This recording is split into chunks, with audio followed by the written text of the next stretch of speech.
everyone, and welcome back to the Horror Inside podcast. I'm back with Brandy, as usual, and we got a fun little Halloween podcast that it was an idea she came up with, but we're not alone this time. We have someone who we've wanted to have on for a while, and that is my brother Eric. You gonna say I hello? He is, I would say, who I would credit for my love of horror, and I always joked about this on the podcast. And before we get into our lists, we're doing generally speaking, our top 5 favorite horror movies. And we each have our own 5, and we're going to go through them. But before we do that, and since this is the first time you're on this, Eric, I wanted to mention that I told Brandy before that I always knew that Dawn of the Dead was my first horror movie. I had that memory that it was my first one, and I always knew I was young until semi-recently. You were way too young. Even George. You were way too I was a little young when I met him with you. Yeah. Yeah. I never knew how young until you said 3 years old. Okay. Oh my god, that is awesome. And I have no memory of being scarred by it or anything, or being scared. I just have a memory of sitting in front of the TV. Yeah. I love it. Yeah, you were just mesmerized by it. You didn't take your eyes off the screen. And a 3-year-old, that's pretty good.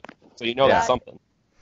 Oh my god, that's funny. I mean, Dylan, you grew up completely normal. You're not a serial killer. See, horror, to all the parents out there that think, no. Well, you can. I mean, I started on it when I was 5. I was a little bit older, but still, that's impressionable age, and I'm normal for the most part. I'm normal, so that's awesome. It did make an impression on me in not a homicidal way, so I think I'm okay. Yeah, there you go. I just wanted to mention that because I always thought that was funny and interesting. And not to spoil it, but that movie is not in my top 5. However, there is a George Romero dead movie adjacent, kind of, sort of, that is. So I guess if we wanted to just get into it, since you are our guest today, Eric, if you wanted to start with your number 5. Sure. And like I said, I actually came up with 5. It was the hardest thing I've maybe ever done, but I did it. I love that. Anyway. We had to take 2 weeks for all of us to think about it. Yeah. I love it. I even have it on my phone like homework, and I got notes. I love that. Okay. My number 5 is Scream. And for me, it was actually weird narrowing it down to Scream just because I'm such an old school guy for the most part. And I would think some people would think like, for Wes Craven, what would your favorite be? Like Last House on the Left or Hills Have Eyes or even Nightmare on Elm Street? No, Scream. Love Scream so much. And every time I watch it, same feeling. I even saw it at the theater in 96. That's awesome. Oh, man. I said, that's not... My brain's so fair. random. I still... What? That's not fair. I only see Scream 4 in theaters. Yeah. Well, I'm old, so that happens. Oh, yeah, but you see all the cool stuff, so it's all good. True. That's definitely my number 5. Like that one, actually, believe it or not, was one of the ones that wasn't hard. I was like, it's got to be in there somewhere. And I love that. Even lines from the movie are always reciting in my head, or like. And I've always joked with Dylan, like when I met Matthew Lillard, my favorite line in the movie is, "Did you call the police?" I did. My mom and dad are gonna be so bad at me. I love that. All the characters are great. Of course, Randy's probably my favorite character because me too. I love him. Yeah. Because if I was in that situation, I'd be like that. But yeah. Oh my God. Last thing I wanted to mention on it when it was line wise was that. Oh man, it was delivered like perfectly and intensely, and it's true too. But the don't you blame the movies? Movies don't create psychos. Movies make psychos more creative. I was gonna kick out of that too. I love it. Oh my God. Oh yeah. Oh, you forgot the best line ever. You hit me with the phone, Dick. I love it. You hit me with the phone, Dick. Me and my sister would always say. Matthew Lillard has so many great lines in that movie. He's great. Oh my God, he was perfectly cast. He's probably like, oh my God, he's like one of my favorites. But that's a super good choice. And Dylan and I, I'm sure you are aware, we just watched them. Probably like, what was it? 2 months ago, Dylan. We finished it was in like August or something. So I had never seen all the sequels. I had only obviously grew up with the first one. The first one is such a classic, but all the sequels were actually really good too. And I'm for me to say that that's something, because I usually don't like horror sequels just because they always have that stigma like, oh, they're bad or whatever. But I was really surprised that each one was very solid, and I like the mystery of all of them. Like, you don't know, who the kid. Obviously, there's always like some big twist in them. Sydney's a great final girl. She's fucking amazing. I love Nev Campbell. So super good. Oh, I love Courtney Cox. Obviously, hilarious and bitchy and awesome at the same time. Well, so super good choice. well, I was gonna. I was gonna say, Brandy, your initial feelings on sequels is not really fair, because what was one of the movies that what are the sequels you saw that you kind of thought every sequel was solid? Oh, Halloween. Nightmare. That's well, no, we watched all those, but you had seen a sequel that kind of colored your opinion of all sequels. Oh, and that it was Nightmare probably 2. Nightmare. And Nightmare yeah. 2. That is not fair to the whole horror genre to judge it on Just Nightmare 2. blame That's true. No, I gotta no. be a little. And is not Texas fair. Chainsaw had some horrible sequels as well. I kind of remember that. Like there's Yeah. one with like Renee Zellweger or whatever. I remember that. Oh, It was horrible. So. Oh, yeah. I could say a couple things on Scream, even though we did fucking 4 podcasts on them. I love it. But I love all those movies. And you've said before, Eric, that you think like I probably like the sequels more than you do, just because you love the original so much. I like them all. I love them, but definitely the first Yeah. one's my favorite. But I'm not normally that kind of guy, as you were talking about Mhm. sequels.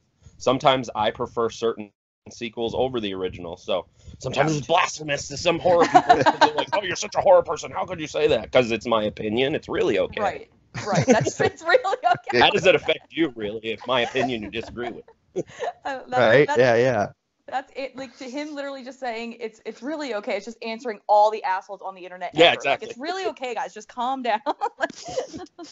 It shouldn't change your opinion. It's okay. Right. You can. Everybody has their own opinion. Before we move on from Scream, I found it funny that you both said that Randy is your favorite character, and I just had to mention it for the reasons you said. And of course, I just have to mention, and Brandy, you know this, based on Resident Evil, and Eric, you probably know this, that my favorite will always be Gale, because I have a weird relationship with, well, I love Courtney Cox, but in anything, for some weird reason, I love horrible female characters that are just completely horrible. So, but she's interesting, at least. She's not just horrible. She's got those layers that make her interesting. That's why I like her. Yeah. I usually am the opposite of you, Dylan, and I don't like the bitchy. I'm like, oh, she's just a bitch. But like Courtney Cox's character, and God, this is horrible. Is it Gail? That's her name. I almost like fucking forgot that. It like almost flew out of my head. But yeah, she's not just a bitch. She's definitely got a big part of that. That's part of her personality. But I really like how she's layered, especially like in the sequels, and you get to see that more. Like, I really like her character too, so it makes sense that you would kind of flock to her as your favorite. But Randy's awesome. Randy still kicks her ass, in my opinion. He's like my number one. Yes, and it says something that, they knew he was so important and maybe thought killing him off was a mistake when they had his cameo in 3, and then in Scream 4 they had to invent new Randys. So, and it was not as good. No. But yeah, Scream, that's a great pick. I know you always say that's your favorite Wes Craven movie, Eric, but I don't know why I shouldn't be surprised, but that's really awesome. That made your list, yeah. I think that movie in itself doesn't get enough credit for completely, revitalizing and reshaping the horror genre. So, absolutely, yeah. That was one of the things I forgot to mention, that it really did. Granted, there's still always horror, but it either goes like more underground for a little while, but that like revitalized it, and then it was a big thing again, like it was in the 80s, so to speak. Mm-hmm. That's true. And that's what started it. So yeah, Wes Craven's awesome anyway. So okay then, Brandy, if you want to go next with your number 5. Sure. So my number 5 is a classic. Dylan, this is a movie you and I have watched many a times together. We both really, really love it. We've done a podcast on the entire series, but I'm talking about the first Halloween from 1978. Not the fucking remake, not any of the sequels, but the first one that started it all, with Jamie Lee Curtis and fucking Donald Pleasance, who I fucking love so much. But yeah, so Halloween, and there's so many reasons, and we've talked about it before, so I'm not going to go too into it, but like there's so many reasons to love this fucking movie. I mean, I grew up with it. It is literally a tradition that every year on the 31st, which I am going to do next Thursday, I sit and watch Halloween. Like, I love it. I think it's like a flaw, and people call it like a slasher movie, and I guess it kind of is because it was one of the first of its kind like that. But I think it's like, when I think of slasher, I usually think of B movie cheesiness and annoying characters, and it definitely has its annoying characters. I mean, Linda, but she's also great because I love God, what's her name? What's her name? PJ Souls. PJ Souls. Wow, yeah. I love her. She's great. But Totally.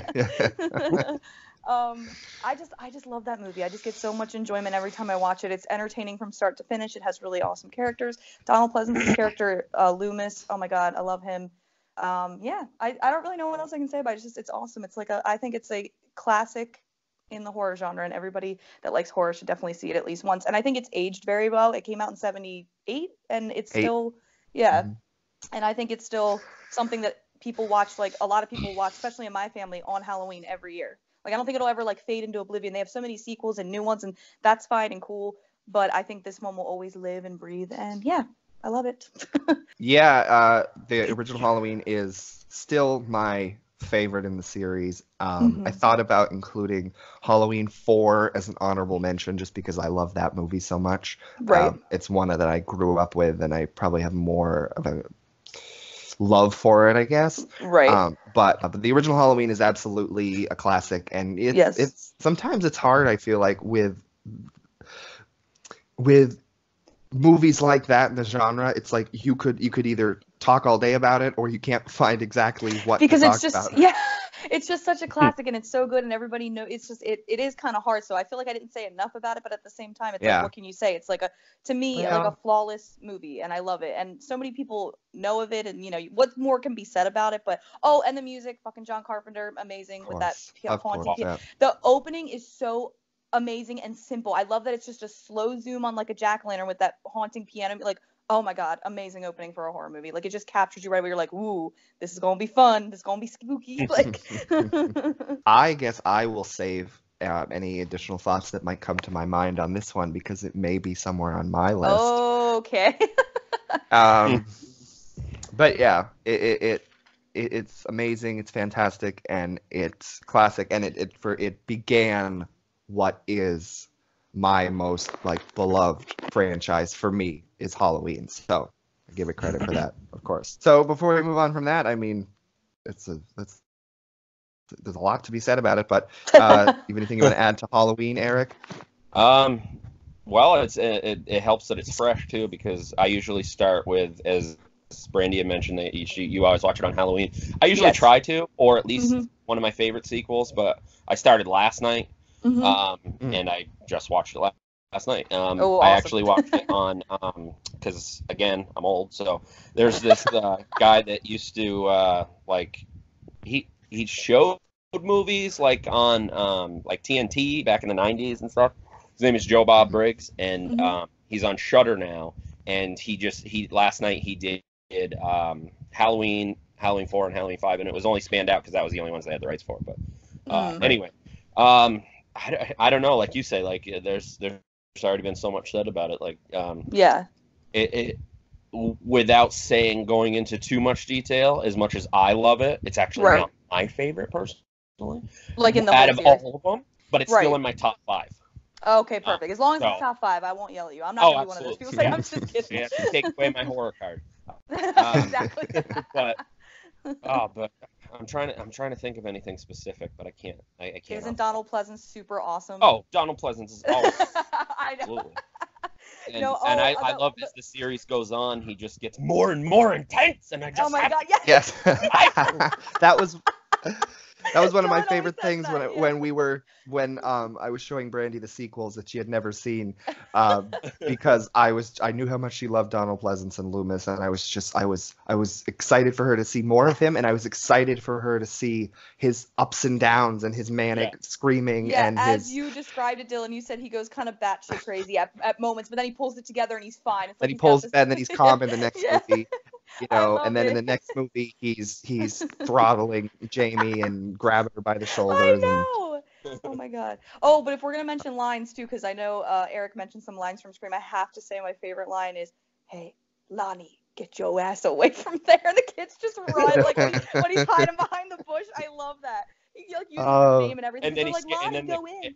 Yeah. And then Sheriff Brackett scares him, doesn't it? Yeah. Right after that. He comes up right behind him and he's like, oh my God. That's another thing too. I have to mention, like, I love that this movie is so creepy and it's scary and everything. And there's not like a lot of boom jump scares. And I know that that's like a new staple of today, and that's fine. But this movie was creepy because of just the slow burn, which a lot of my horror movies, that's my thing. I like the slow burning horror movies versus the things that are right in your face. Like when Michael is just standing across the street staring into the window when Laurie's in class and she looks at, like, that's fucking amazing. Like that was such a cool shot. And then it pans away for a second, it pans back, he's gone. Like that simplicity I miss in horror so much because it was so effective. And I feel like there's not enough of it anymore, sadly, but I love that. I love the way Halloween was shot. And like when he's just standing when she's at her house and he's just standing in her neighbor's yard and like the sheets are like billowing around him and stuff because they're on the clothesline. Like it's so simple, so effective. Come on, Hollywood. Gotta bring more of that back. Again, it's just, I have such a love for that movie, and Me too. Nothing, you can never have anything bad to say about it, and you'll never run out of good things to say about it. It's just, exactly. it's amazing. And yeah. So I guess then it would be my number 5. My number 5, Brandi, you have not seen, but it is very high on my list of one of the movies I want to show you next, and we've talked about it before. Ooh, and so I no know spoilers. Yes, I'll do my best not to spoil anything, but and I'm pretty sure you've seen it, Eric, because you got the same box set. I think you bought me. I probably have. You bought me the box set. And then I think you got one for your own, which was the Val Lewton movies, the 40s movies. Oh, good choice. So this was the first one I had seen, and I think I had seen it in some documentary or something. And it was a clip, and then I was like, oh, that looks interesting, and I wrote down the title, and then I saw it, and then I loved it, and it is, I believe, 1940s Cat People. Ooh. Number 5. Nice. You told me about that, and I love black and white. I'm a sucker for anything classic, and I'm so excited for you to show me that. Like, I can't believe I missed that one somehow. My dad introduced me to all types of black and white movies and horror. You saw it on TV. You did say you saw it on TV once, and then immediately turned it off. Because I was like, I felt bad. I was like, I can't, like, I saw it said Cat People. I'm like, ooh, and I kind of started watching it, and I liked the black and white, I liked the vibe, and I'm like, oh shit, wait, this is one of the ones Dylan wants to show me. I can't do this, so I like changed it. They were playing it around Halloween time, I think, on Turner Classic Movies. It's like the old TV channel that plays all the old movies. So it looks, from what I see, I only watched like literally like 5 minutes. It looks interesting, and everything that you've kind of told me about it, it seems like my type of movie. Like it seems weird and creepy, like something I would like. No, it really is. And yeah, I can't get into too much on it, but I think why I loved it is because I stumbled on it on that documentary, and then I discovered all of his other movies. It like opened up a little tiny corner of the genre that I didn't know existed. Like I knew about movies from that era, like Frankenstein or Dracula, which I've never seen. Right. And I don't know if I mean, it's probably sacrilege to say as a horror fan. I don't know if I'd like them. I don't know. But Cat People and the movies around it, like The Seventh Victim and The Leopard Man, were other movies that he made, and it was just that, very obscure, underrated corner of the genre that I ended up really loving as when I discovered them. So that makes it sound even more appealing. Like now I want to watch all of them. Like, and again, I'm really surprised I missed those. But yeah, they're monster. I mean, not all of them, but from the titles, you would imagine it's a monster movie. What I really loved is the producer Val Lewton was given these. I think they were trying to copy the Frankensteins of that time, and he was given all these titles by the studios, and then he was and just told to do whatever. So they probably thought, oh, Cat People, he's gonna get like, this is gonna be a really intense monster movie, and it's not, because he took the titles and completely was like, oh, fuck that, I'm not making that, I'm gonna make this that people aren't gonna expect. That's cool. Yeah, exactly. Why make something that everybody else is already doing? Right. Yeah. And then so they probably stood out at the time too, because if everything else was like Frankenstein and Dracula, that's really interesting. That's cool. I can't wait to see that one. I'm really excited for. That was one of the ones you mentioned to me that I was like extremely excited. But you mentioned it to me like 2 years ago, and we never got around to watching it. But I'm hoping we can do it this year on our kick with movies, because I definitely want to see that one. Yes. If it's black and white, it appeals to me. I sound like such a hipster back here. Yeah.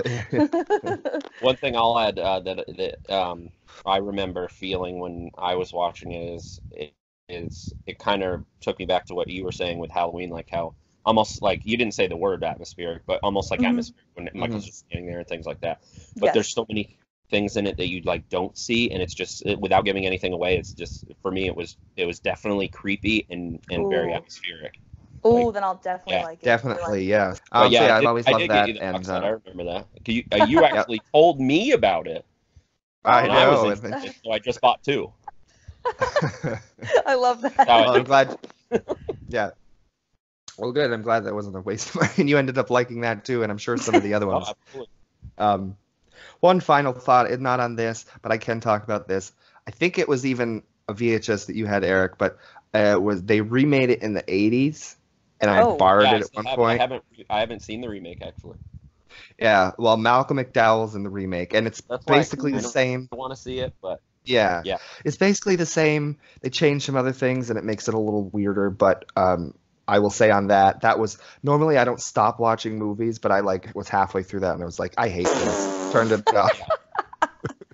Didn't they add like a lot of like sexual stuff and like yeah, they well, always do that with remakes. The original, the undercurrent is very much that. But it's they like very subtle of 40s and because things back like then that. in the 40s they couldn't even show like a man and woman like lying in bed. The movies of that time are so, it's crazy, they couldn't show like a lot of things, so he was probably bound by the studio. So when it came time for the remake, they were probably like, well, they couldn't do it back then, let's do it now, and kind of went crazy with it, which I hate when they do that, but I guess, you know, that's the way it is sometimes. Yeah.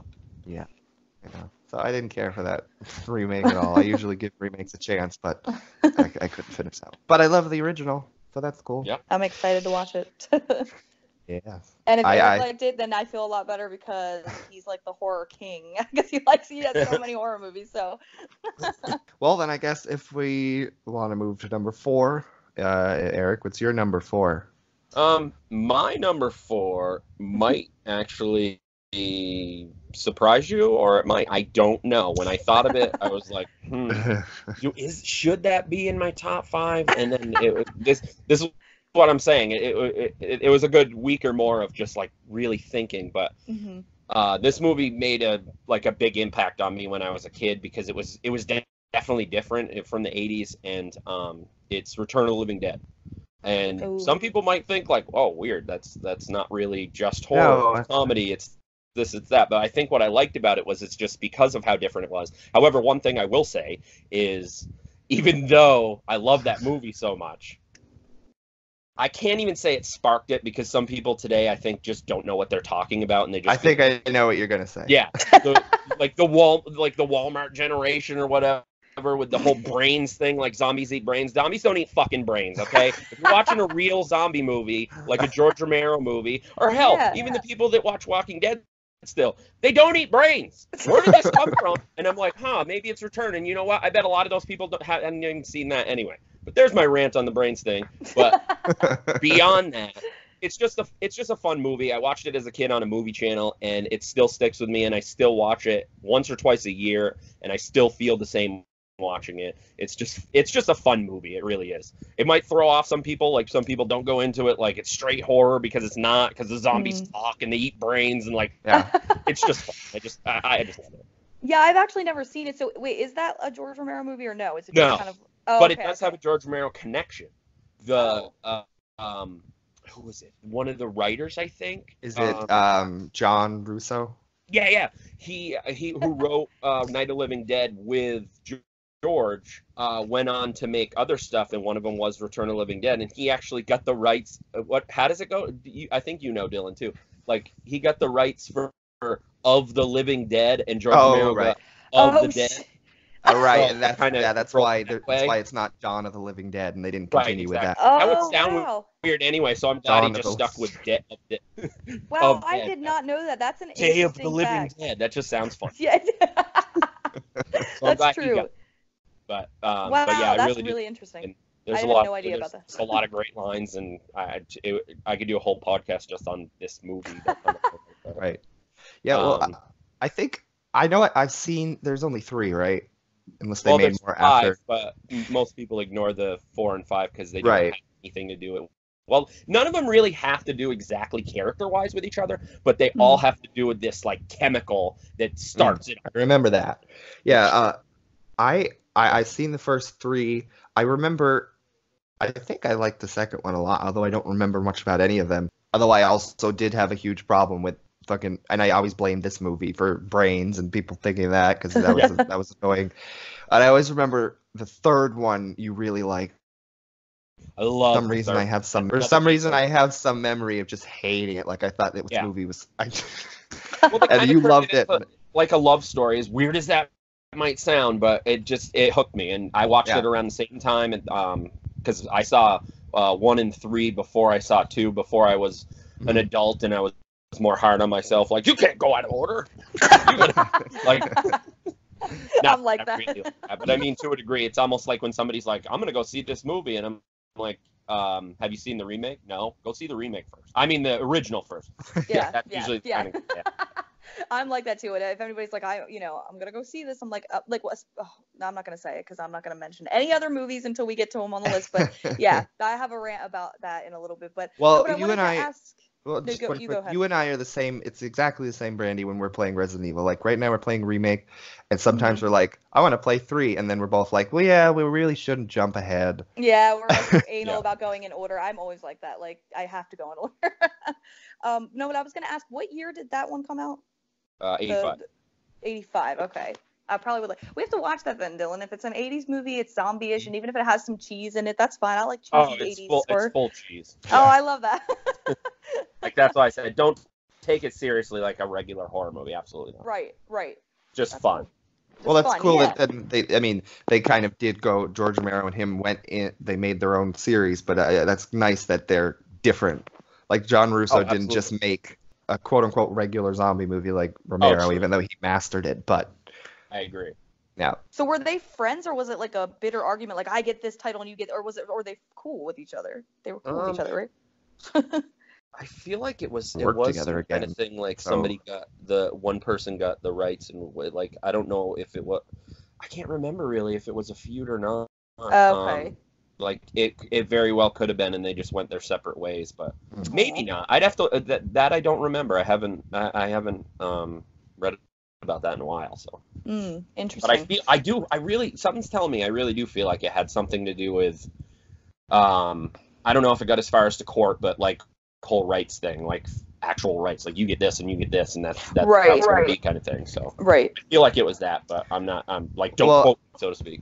I feel like that probably could have came from whoever fucked up, and that there was never any copyright on the original. Oh man, that's so. Then they probably started fighting about it, and that's true. Good point. Yeah. How did that even happen though? How did that movie get made and there was no I don't get how that happened. I heard in some documentary like somebody on the production just forgot to put the copyright thing on the opening of the movie. Basically, yes. It actually had a different title originally, like Night of the Flesh Eaters or something like that. Yeah. And that's awesome. that was copyrighted, but they couldn't use that for whatever reason, and they were rushed. So George put a new title screen, Night of the Living Dead, and forgot that fucking C with the circle. Copyright. He never had the rights to Night of the Living Dead. That's why you can see Night of the Living Dead on anything. You can see it on like a local channel. It's because nobody owns it. I remember Dylan saying that. I mean, I think like you can upload it to YouTube and it won't get deleted. I said that once. There's no copyright. Right, I said that once. Or like those $5 sets, it's always included in there because yeah, I have one that has it's like that. Nosferatu, which I never watched, and House on Haunted Hill that I think were just thrown together. But yeah, and then that's also because of that sort of led to anybody. I think somebody owns the copyright now, but I think for a long time it led to anybody could fucking make Night of the Living Dead. They could remake it, and to the point where it got so fucking stupid. Where what was the one? I don't think I ever watched it, Eric, but I think Sid Haig was in it. Mm-hmm. And he wasn't a bad part of it. Night of the Living Dead 3D or something. But he wasn't the bad part about it. The bad part about it got so he did stupid. A good job, but the movie. Yeah. Well, it got so stupid. I think I remember seeing clips where it was like it was Ben, Barbara, Helen and Harry or whatever, experiencing the same situation, and then the original Night of the Living Dead is on TV, and it's like, what the fuck? What? That doesn't make any sense. Wow. Just but they could you put do it have in a point. I think there might be some rights things, like somebody owns it more now because of that awesome, like that new awesome Criterion Blu-ray, the one I got you for Christmas. Yeah. I think Criterion must, because if they release it and did all that stuff with the features, you got to have some kind of permission. So Right. Although, wouldn't it Wait. be nice today if, like, whoever does owns it, like, just says, like, here, and we're gonna just give it back to, like, George Romero's estate or whatever. Oh, Or yeah, his they family. should. They that would be should. great.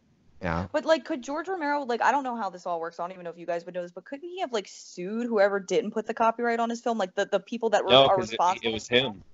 Oh Like, he shit! forgot. Wow, poor I thing. believe that's how it went. But yeah, Wow, that sucks. it could have been somebody in his team too. That's a good point. But I think it was him. I really do. Wow.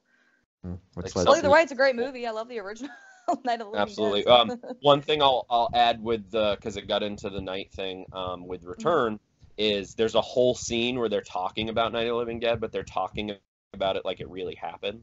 Oh, that's cool. Like in Wow. like it's supposed to be like kind of in the same universe, so to speak. Mhm. That's cool. But they were basically said like, well, it wasn't as like zombies took over the world and that, and they're like, no, they changed things around obviously and blah blah blah. But they were talking about it like it really happened.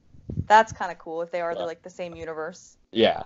Yeah, because his regular Dead movies don't really have that connection, do they? I don't think there's really ever specific mentions of anything.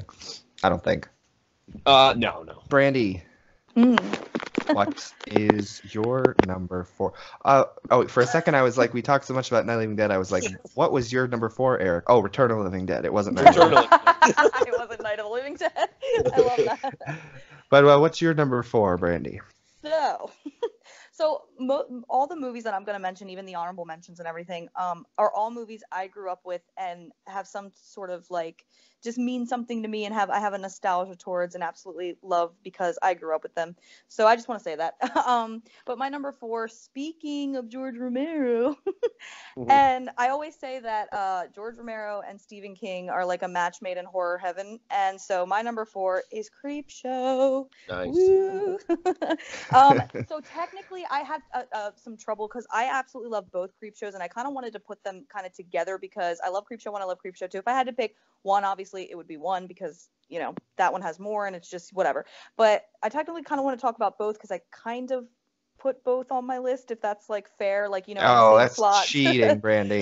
I'm just kidding. You do whatever you want to do. I mean, they're just so good. I was like struggling with it. I'm like, you know what? I mean, if the obvious choice is probably number 1. There's the 5 stories. It's a little more, you know, classic, I guess. But I don't know. At this point, I love both of them. Grew up with both of them. So I don't even know. Dylan and I also did a podcast on this, so it's like hard to really think about what I didn't say about it. But On I just Creepshow? loved it. Yeah, didn't we? We did a. Oh, we did, but that was shitty quality. You could barely hear us, so I'm sure you could well, then here we repeat go. everything you said there. Well, I don't know. I love the whole anthology thing. I thought it was super cool. I remember as a kid, I love the like comic booky like sort of effects, like the light. You and I always talk about this, Dylan, like the lighting on certain scenes, how it's like bright red or blue and things will happen, but it never takes you out of it. It never comes off sort of cheesy. And if it does, it's like they were going for that and they, you know, it's intentional, whatever. Oh my God. And it scared the shit out of me as a kid specifically. I know you don't really like this one, Dylan, but my absolute favorite Creepshow story or whatever is the one with Leslie Nielsen. What is it called? Something to Tide You Over, where it buries them on the beach and everything. Yeah.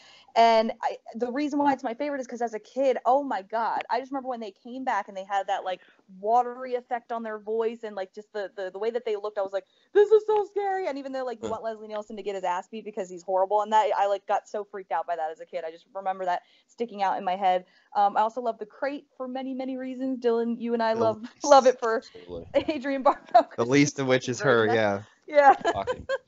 She's great in that. Wipe the stove. Oh my God, when she just yells that I was like, that had to have been improvised. She's like, you know, don't leave a mess for me just because you and your intellectual friend is coming over to play chess. And wipe the stove. It's so out of character for her. She's not like that at all. I know, she seems like such a sweetheart. I watched an interview with her, and she seems so nice, and she's such a bitch, and that is great.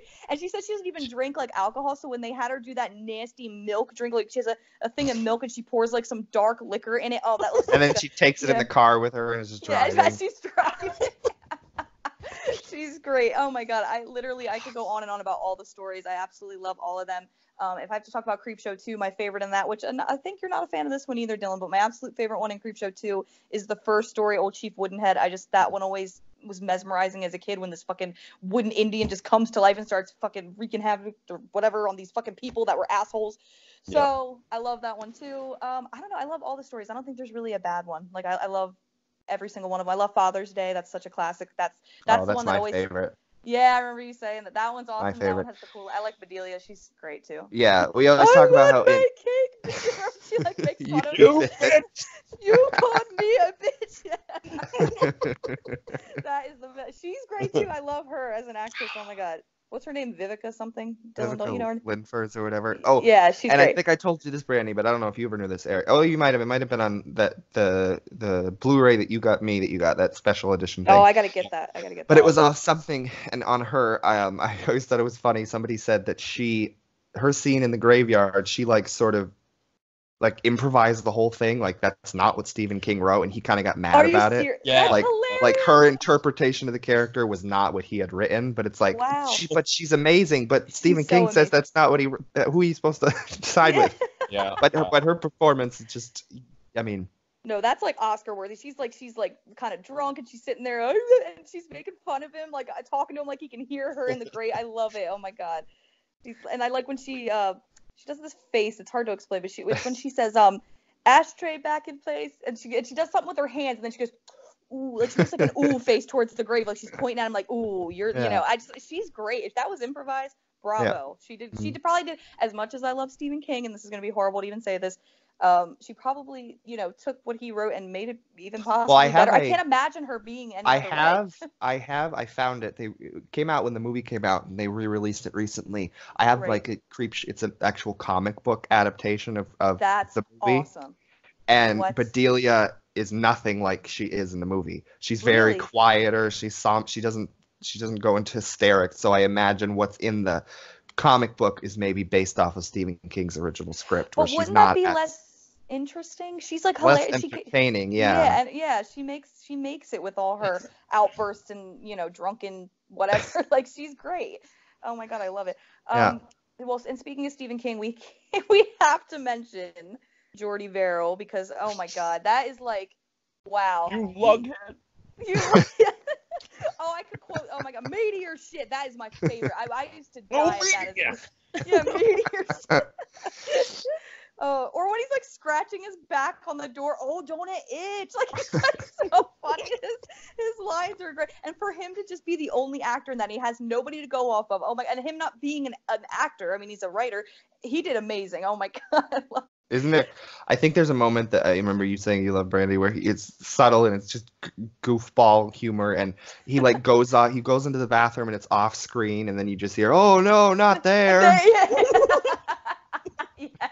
And you like already know what he's talking about. Yeah. Oh my god. Or remember when this is so subtle too, but you and I always talk about this, Dylan, when he's like, remember when he's freaking out when he first realizes something's going down, so he goes into the kitchen and he grabs a thing of orange juice, pulls out some vodka, pours the whole thing of vodka in the orange juice, and then stirs it with the bottle. I love that. Like he doesn't even try to he just stirs it with the bottle, throws the bottle, and chugs it. And he's like, needed that. I love that one too. A lot of people don't like that one because it's not scary. I love it. I think it's it fits in with what Creepshow's supposed to be. It doesn't take itself too seriously all the time. Yeah. Yeah. One interesting thing I want to add about that particular one that I found interesting, but thankfully I always look at it like things like that happen for a reason. Like certain people get to play certain roles like they were meant to play that because Stephen King just does so well. But not that he was initially supposed to play it, but he had asked. But when George Romero was putting together the movie, he asked Tom Atkins if he wanted to be in the movie, and Tom Atkins said, yes, can I play Jordy Verrill? And he's like, I'm really sorry, but Stephen King's playing that. And he's like, well, that makes sense. That's perfect. And George was like, could you do me a favor and play the dad in the wraparound? And I always thought that was cool. Yeah, he's like, absolutely, George, no problem. Because they were really good friends and stuff. But he did really good in that, too. And the little boy in the wraparound is actually Stephen King's son, right? Joe. Yeah, it's a son. But Joe, I don't remember his name. It's Joe Hill. Joe Hill, that's it. Because he has a lot to do with the Creepshow show and stuff. Yeah. That's awesome. Wow. I had no idea that he was supposed to play Jordy Verrill. Wow, that's interesting. Well, it's not that he was supposed to. Or he it was wanted more or less to, he asked. Yeah, he really wanted to, but it didn't end up working. Oh my god, I couldn't imagine anybody else but Stephen King. Meant to be, so to speak. Yeah, exactly. Yeah. Oh my god. can't picture it with anybody except Stephen King. Oh my God, he's great. He's so great. And it's funny because he's like, a genius when it comes to his writing. His books are so creative, and he's, such a good writer. And then you see him play like this like hillbilly dude that like, wants to sell a meteor to pay off that bank loan. I love when he says that too. Or in his fantasies when he's imagining going to sell it at the college or whatever he says. Department of Meteors. That's what it says. Department of Meteors. Yeah, that's what I was going to say. How much they give me at the college? Wonder how much I love that line. How much they pay for it? Me and my sisters constantly quote that one. We'll literally just look at each other and be like, meteor shit, or wonder how much, or we always say pay off that. It's just the way he says it. Pay off that bank loan. Yeah. Oh God, he's so good. He's so good. I know we've gone on about that story, but overall, Creepshow is amazing. If you guys want to add anything, I do want to ask though, Eric, which one is your favorite story of them all? Because I know Dylan's. Crate. Which one? The Crate is mine. Oh, I love Crate. all of them. And I actually love all the ones in 2, and I wanted to mention one thing to kind of add to it, that 2 was originally supposed to have 5 stories, but they ran out of money. Dylan told me that, and that sucks. Yeah. I really, really wish, I would have loved to have seen the other 2 stories of what they would have possibly been. I wish that they had 5. I think Creepshow 2 is almost as good, but it does feel incomplete without the extra 2 stories. Without the extra 2, right. That's why I think there was one story about like a bowling alley or something that is based off of King's story. Book in that box set that I got you. Oh, yeah, that's right. Wait, so what happened? To be a story. Do you guys know like the plot of it or anything? I read it too, but I only read it once. Oh, yeah, that's I don't remember. That's cool as shit. I really wish they had been able to do that. That would have been, because I agree. I think they're both super solid and good, and that's why I had to put them both like right next to each other on the list. But I think the first one is just slightly better just because it's longer and does have more content. But that sucks because I thought the first one did really good. Like how could they not have enough budget, I guess, to do the second one? And especially if it's Stephen King and George Romero, they had money, didn't they? I don't know. I probably had to do it because it's not. They weren't. Or what am I saying? They were studio, weren't they? Because Warner Brothers had them. Yeah, that's what I was gonna say. Yeah, so I don't know. That's a good question. Yeah. No, I think anthology as a subgenre is just not as popular and not as respected. So yeah, exactly. That's something to do with that. I get that. I could see some people like because they're just quick little 20-minute stories, like right. So you might just get into it and then it's over and then there's another one. So I could see some people not, but I love them. I love it. I love that. Yeah. I love old anthologies. I love whatever. Yeah. I love they're immersive enough though. Like I feel like they're long enough where it's like you get enough of the characters and they're yeah. So I guess some people don't. I could be wrong. I don't know. No, you're probably right though. I could see some people being like, it just got cut short, whatever. But I mean, I love that, and I think that's what makes Creepshow so unique is that it is an anthology movie, and they haven't been done a lot, which is weird because I thought they did really well. Like I said, Creepshow 1 and 2 are super popular and become like this big thing with people. So I'm surprised they haven't tried to do that today. I thought they were going to do that with that Scary Stories movie, and I would have absolutely loved that. I liked the Scary Stories movie personally, but I really kind of wish they would have picked like 5 stories from the book and did it more in like a Creepshow anthology style versus just having but I mean, I still like the movie. I don't want anybody to think I didn't. I really, really liked it, and I definitely want to get it when it comes out, but I really kind of wish they would have went in the anthology direction because maybe it would have made a comeback. Who knows? But best one will always be Creepshow, hands down. So one more thing, because you mentioned Creepshow 2 that I thought of that it still gets me a kick out of, and randomly I'll even, like you said with your sister, I'll do it to Dylan or send him a message when we're talking about it. But the last story in Creepshow 2 always I get a kick out of because that fucking guy that won't die. Thanks for the ride, lady. Oh, yeah. Like over and over again. It's so ridiculous. Oh my God, I know. That's actually funny you mentioned that one. That's my family's absolute favorite. When I say to my dad or my mom, Dad, what's your favorite Creepshow? I ask them every now and then, like when I'm watching, I'll send them a text, and they always write back, thanks for the ride. That's what they call it. They don't even call it the hitchhiker. They call it thanks for the ride, lady. And it's always been a family favorite of mine. But honestly, it's like my least favorite. I think just because it's so repetitive, which I still love it. And I think the actress that plays the main girl is super good, and she keeps it like fresh and immersive. But like I just think that was like the least one. But I also like Stephen King does a cameo in that when he plays the truck driver, which is cool. So. Yeah, Creepshow's great. I mean, as I said, the subgenre is very underappreciated, but I think Creepshow is absolutely like the best of the whole subgenre. It's like the crown jewel of anthology movies. Yeah, definitely. That's what you go off of if you want to make an anthology movie. Mm-hmm. How much of the show have you watched, Dylan? I watched the first episode. I liked it. I just haven't watched. I heard it's really more good. of it. I will say, I don't want to say they're hit or miss, but there are some stories that are like they go for the horror, or they go for like, okay, that's a little weird. Like, for instance, there's one called The Suitcase, and it's just this fucking guy that's bent up in a suitcase that this guy actually gets from the airport, and he gets him home, and he realizes that when the guy is in pain, gold fucking coins come out of his mouth. It was so weird. What? But yeah, so that's a good example of, I don't know if I don't know what to say. But then there's other ones like Right. oh my god, there was one that I won't give too much away of, but there was a Halloween one, Ooh.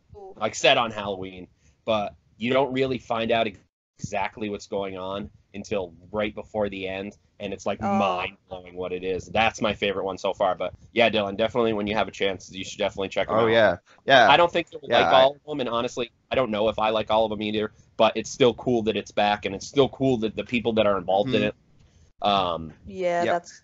What's that? I What's that guy's name? that I loved said? He did the score, and he did a lot of the writing. He's huge involved in it, and Greg Nicotero's involved in it. Yeah, yeah. So it's really cool.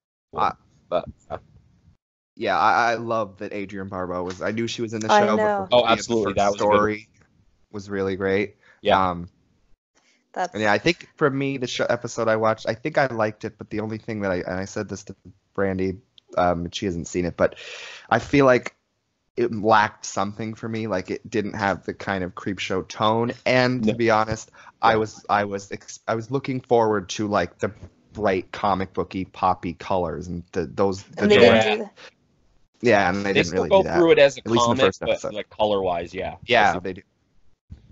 Do they still have like the, you know how like in the movie, which I absolutely love, they have like the comic book picture and then it fades into like the real, like, do they have Yeah, like they do anything that. comic book? Yeah. Oh, that's cool then. I do want to check them out. I don't have Shudder, unfortunately. I should actually just invest in it and get it so I can just watch it, because I've heard they're really good. I mean, even Stephen King was like retweeting a lot of stuff about it. Apparently it's like the #1 show on like Shudder right now, and I think it's making Shudder more popular. Like, a lot of people are like hyping it up. I also don't want people to hype it up too much for me, because like you said, Eric, it might not be, perfect, because Right. we No, love the don't original.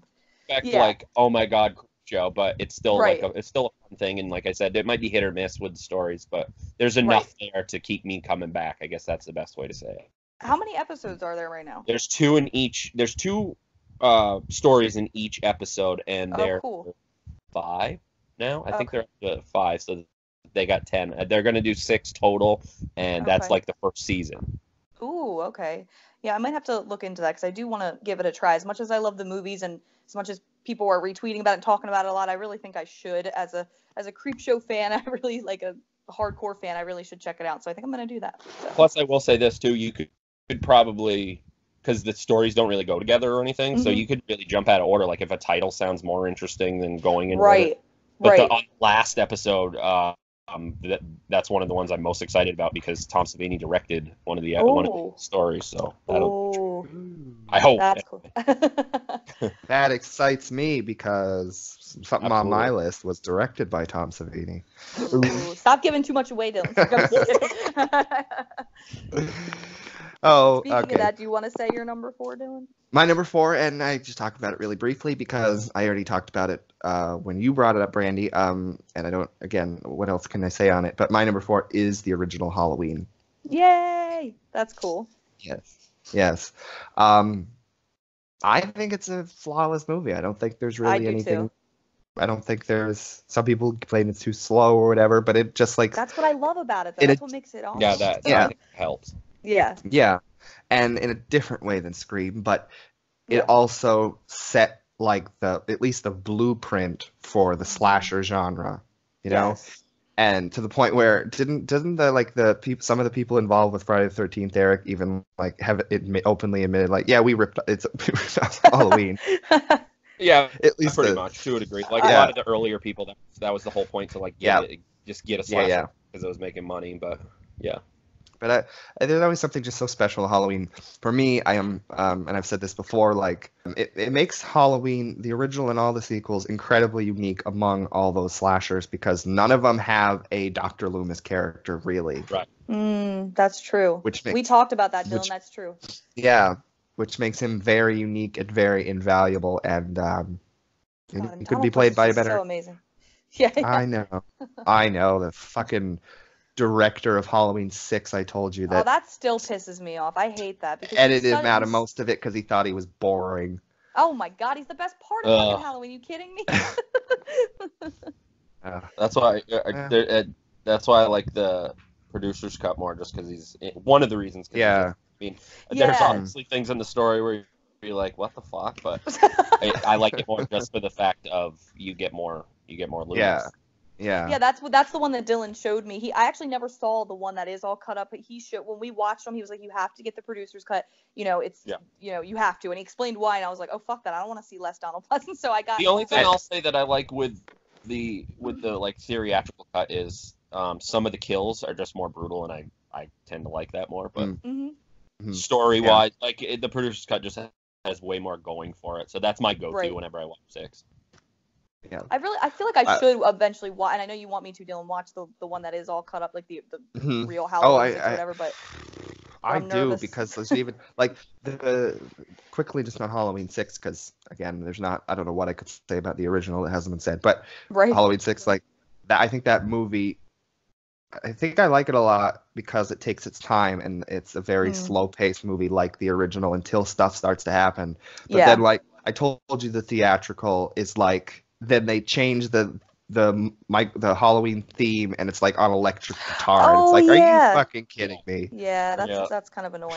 That's the only version you can get to. Like I pay for Apple Music every month or whatever, and I was like, oh, I want to put some Halloween-esque songs on my iPod for this year. So I went to and I typed in John Carpenter Halloween theme on Apple Music, which is through iTunes and everything, and they didn't fucking they didn't have the original piano version, the classic. I was like, how do they not have that available for Apple Music? Somebody needs to write Apple and complain. This is bullshit. Yeah, right.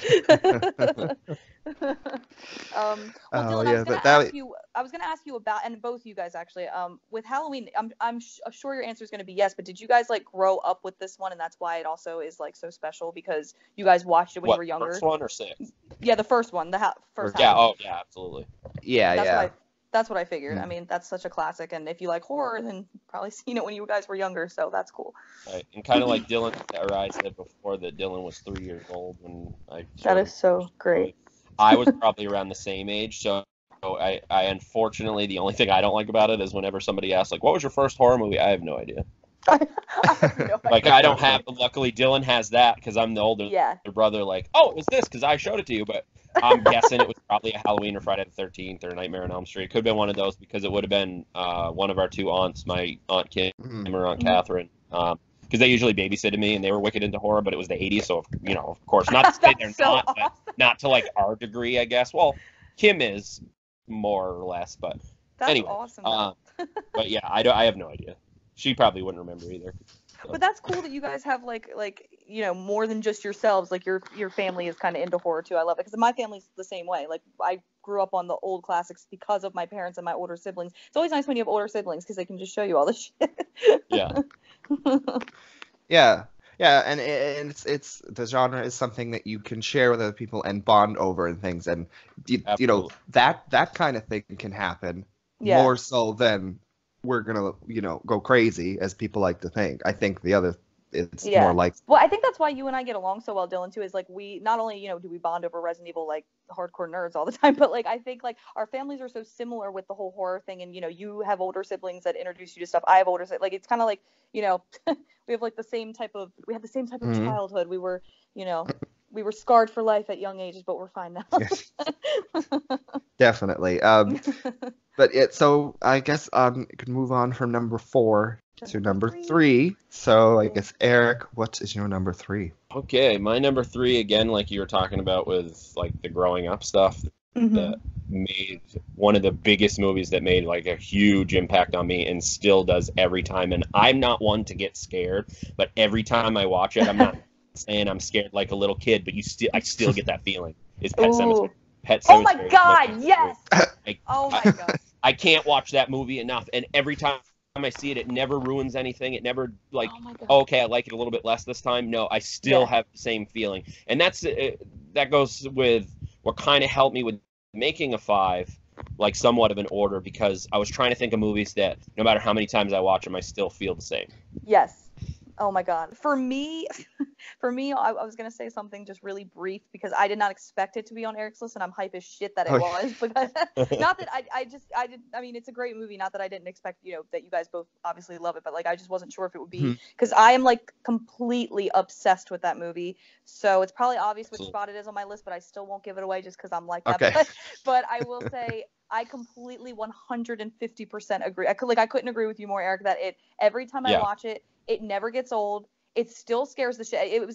I will say that you guys were talking about like Dylan's first horror movie. My first horror movie was Pet Sematary. My fucking sister was like, "You want to see something scary?" My mom wasn't her. Yeah, and it was intense. And I was 5 years old, and I'm sitting there. Oh, and Zelda scared the fuck out of me. Holy Zelda shit. still scares the fuck out of me, and I'm getting older, and every time I see it, I'm like, oh my God, she creeps me out so much. I know, it's so creepy. Never get out of bed again. I know.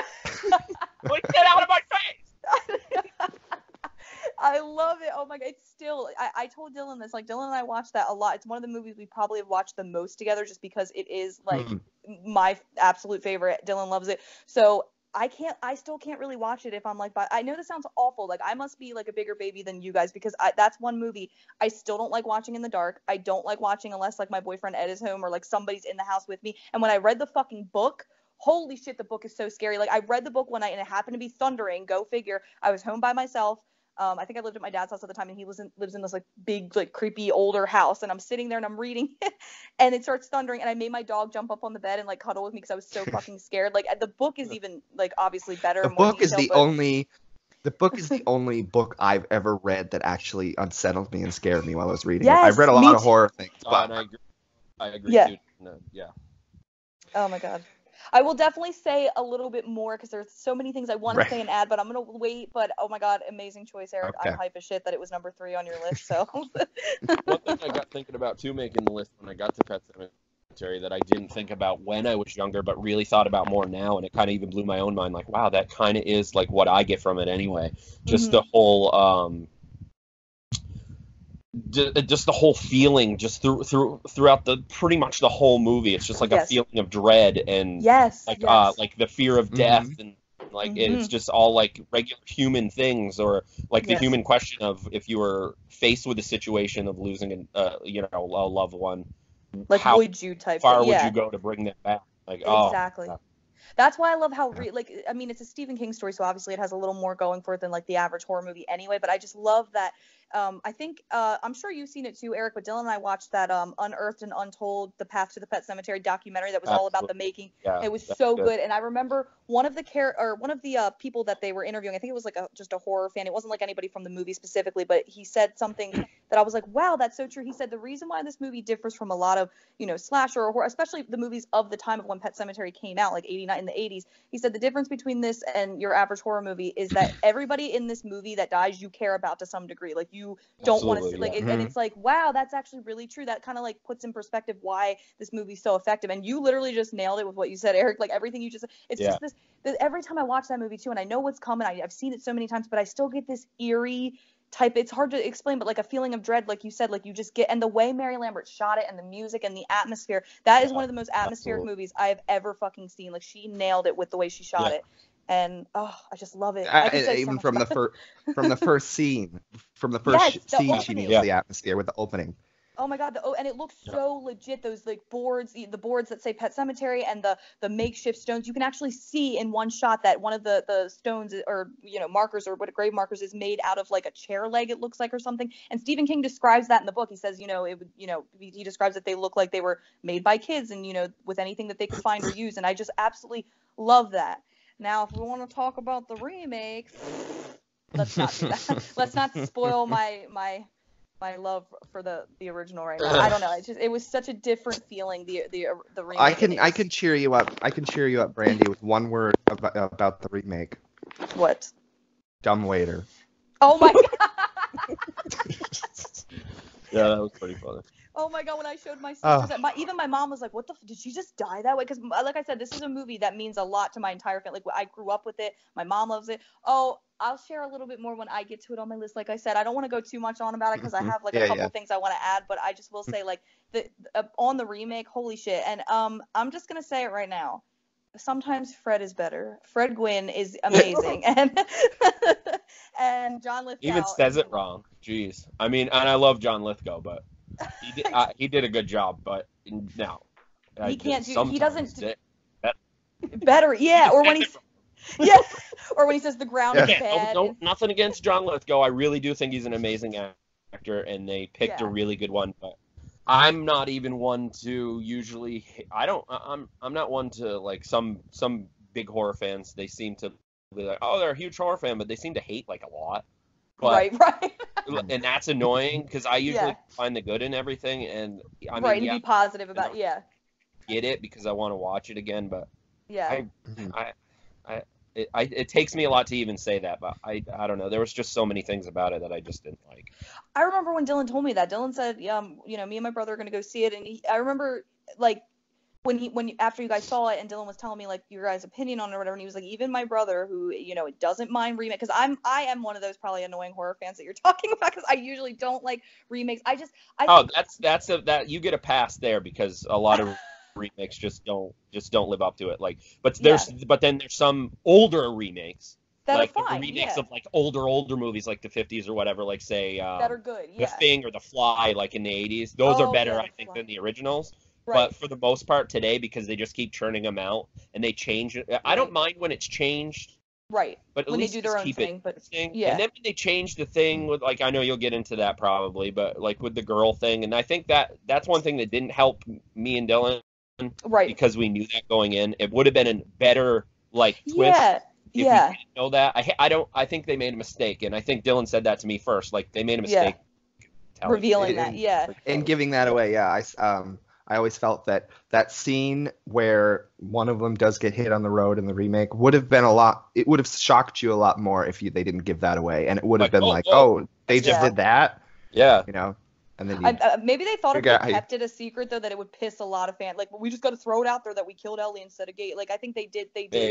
They maybe wanted to just call themselves out before people were like, what the fuck? I don't like that change at all, but I think, like you guys are saying, if they had maybe kept it, maybe it would have added a little bit. I still don't like, a little bit, but yeah, exactly. Yeah. Like, Pet Sematary means so much to me. Like, it's not just like, oh, this horror movie and Stevie. Like, I fucking, like, that is what got me into horror. That and Resident Evil, which is why Resident Evil is so close to my heart, too. It's just like, and it reminds me of just sitting with my family, covering my fucking eyes when Zelda was on. And one time I put my head under my covers because I knew she was coming. And my brother was like, oh, Brandi, and I would even cover my ears. I didn't want to hear. I would go, I would like hum to myself, cover my ears and my eyes. And my brother was like, Brandi, you're fine. She's off screen. I took the fucking blanket down and she's right fucking in my face. Like, going, and I was like, oh, fuck. Like, no, I get that, like what you're saying, like how she sounds too, like looking at her or hearing her, absolutely. Rachel! Oh my god, she's so fucking creepy. God, Mary Lambert, again, nailed it with having her be played by a male too, just adds like just something off looking about her. Oh my god, I just absolutely. Yeah. I could talk about Pet Sematary for hours. You guys want to hang up and just say fuck the podcast? Talk about Pet Sematary? No, I won't say any more. Like I said, it's definitely, obviously, from my reaction, everybody can tell it's on my list, so I wonder what number it is. But I definitely am going to talk about it a little bit more when we get to it. So I won't say any more. But I'm so glad it made your list, Eric. That's awesome. Yeah. Well, it is on my list too, and coming up pretty soon. So there's a few more things I could say, but I suppose I'll save those too. I guess, Brandi, what's your number 3? Okay, so I feel like this is a classic too. All the ones I'm including, I feel like are classics at this point. But I feel like some people might be like, really, out of all the horror movies you love, that's like your number 3. Babe, you're out here. If I'd say my number 3, you're probably gonna be like, what? He's on his laptop. He's not even listening to me. But my number 3, and again, it's for nostalgic reasons. This is a movie I grew up with. Again, another one that when I say it, people are going to be like, oh, really? It scared you too? Because it's cheesy, it's great, but it's known for that, and it's fucking amazing. And it is Evil Dead, and I mean the original Evil Dead that came out in 1981. I fucking love it. I love the whole setting. I love the eerie, like, cabin setting in the woods. I love, Dylan, you and I were talking about this, that we just love any kind of, like, movie that's just set in the woods or, like, on a scary back road or cabin. Cabins are, like, one of my favorite, like, settings for, like, a horror. I love that. So yeah, I know, I mean, it's a classic, so I shouldn't even be like, oh, I'm like ashamed to admit it, but it's just like, it's not like the scary, but it scared the fuck out of me when I was a kid, because that bitch that they fucking lock in the basement and she's pushing on the trap door always fucking gave me nightmares, but because she just looks so scary. But I mean, it's very dated now. You watch it now and you're like, oh yeah, they had, but I think because it was like really low budget, and They didn't have a whole lot of resource. So a lot of it is like, there's even parts of it that are, I think, like, what is that, stop motion type stuff, like with some of the effects and everything. Yeah. But I love it. I think that adds to it. I think like it being made so cheaply kind of makes it even more eerie and creepy, if that makes sense. But well, I think I think just quickly on that, I think stop motion is something that I don't like. CG is a thing that doesn't age well, but I think stop motion adds a lot to like the creepiness of something. I showed you Hellraiser a long time ago, and there's a lot of there's some stop motion in that, and it just adds to it. It's like it's unsettling because it's not, because it looks off. You know that it's not real, but it's like that mind fuck thing where you're just like, ooh, this is just weird to look at, because you're just so I know it's good. Then you know what I mean then, because when I was like, I kind of like that Evil Dead was made so cheaply, and it has like a lot of the things kind of look like Halloween decorations. Like there's one scene where he's like hitting the girl like right in the face or whatever, and you can tell it's like a puppet or some shit. But again, I just think that adds to it. I think like the cheese factor adds to it, but it also I think can be taken seriously. Like even though there is a lot of things that are obvious, like oh this is obvious, whatever. I think it still is a movie that stands up, and holds its own. And I know there's a remake, and a lot of people like that. I personally didn't, just because, again, I'm so attached to the original, and I don't really like how they changed Ash into a female. I know I'm probably going to get so much hate for that. It's fine that, the final girl is a big thing in horror movies, but Ash was so important to Evil Dead. I love, Bruce Campbell's amazing.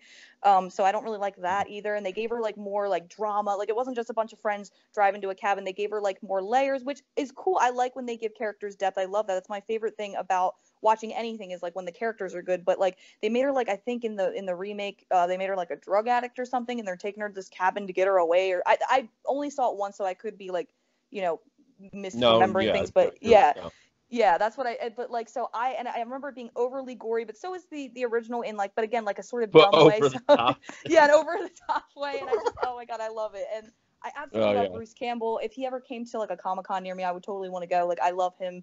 He's perfect as Ash. I know there's others. There's Evil Dead 2. I like that one too. And then there was like a whole, and then there's like a show even. I never really got into anything past like the first one. I do like the second one, but it's not one of my favorites. They definitely took the corny cheesiness of the first one and just made it even bigger in the second one, which is fine. Right. But I think the first one, they were trying to make a serious horror movie, but with obviously like the effects and stuff, it kind of came off as like sort of goofy fun. And then when she gets like raped by the tree, I was just like, oh my God, what am I watching right now?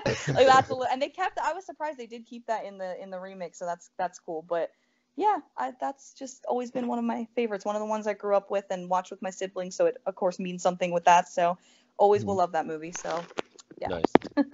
Yeah, I'm a huge fan of Evil Dead overall. But that's cool. Yeah, you're right with the remake. I don't mind the remake, but I definitely will say I watched it again recently actually, and I didn't mind it, but I was trying. It's so hard to do because of how Evil Dead is so ingrained in me from a kid still watching it. But watching the remake, because a lot was different, which again I don't mind when it's changed and it's interesting, but I think almost like it was changed too much. Right, I agree. I still liked it for what it was, I guess.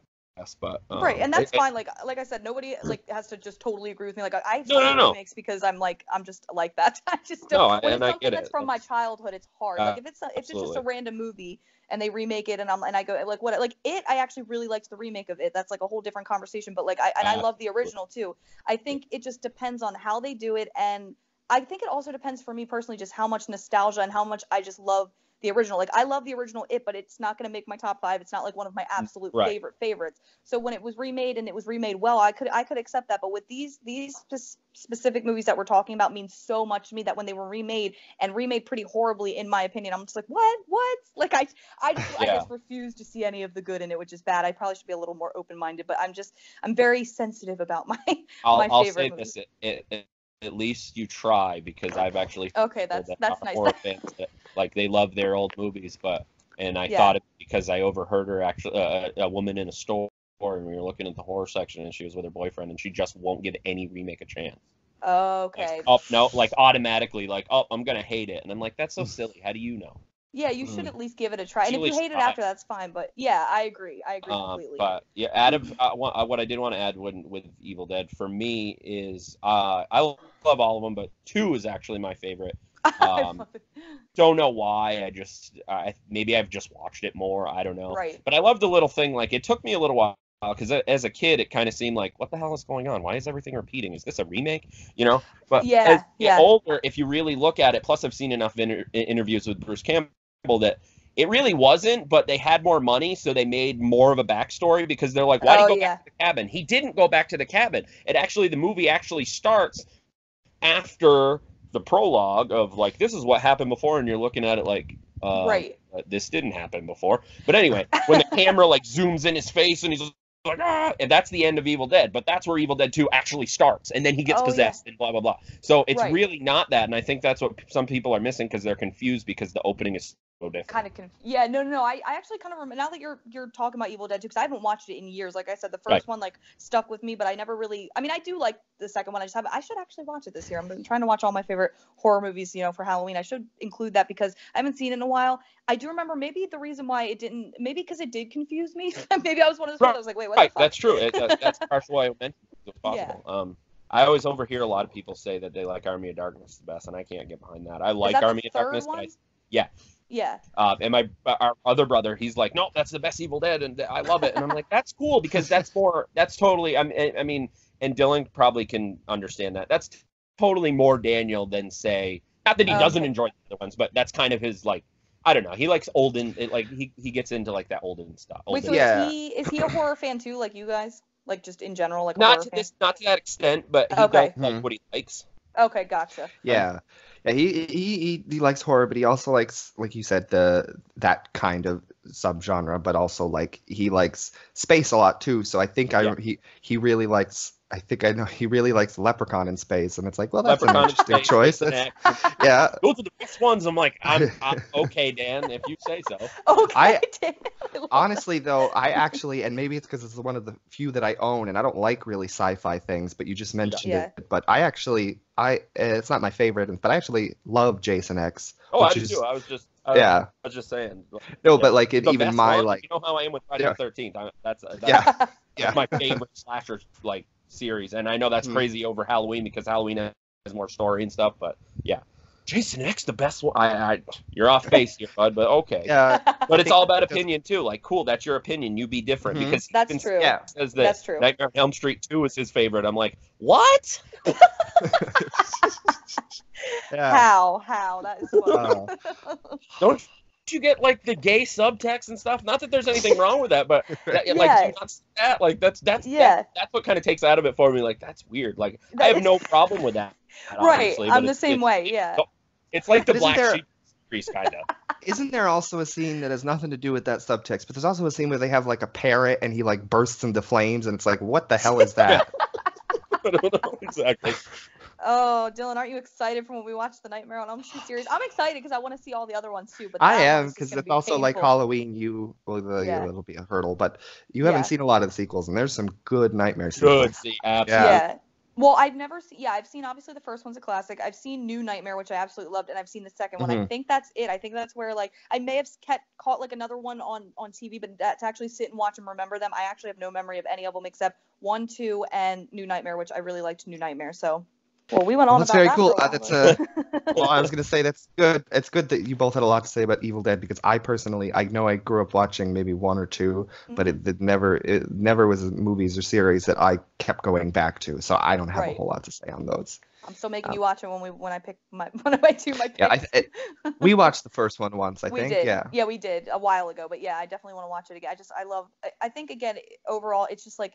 It's got that eerie feeling that I feel like Pet Sematary has, and some people would be like, what, again, because of like the cheesiness, but I think it's just like where it takes place, and there's like an old swing when they first pull up to the cabin, there's like this old swing that's just banging on and it's just making this loud noise, and it's so good. I just love the whole setting of it, so I think that's I also grew up with it, so it again means something, but I love it. So that's it's not really horror related, but it's Evil Dead related. One thing I want to add that I don't know if a lot of people know about is when you had mentioned, like, sure, the first one has like silliness or cheesiness, but they go over the top in 2.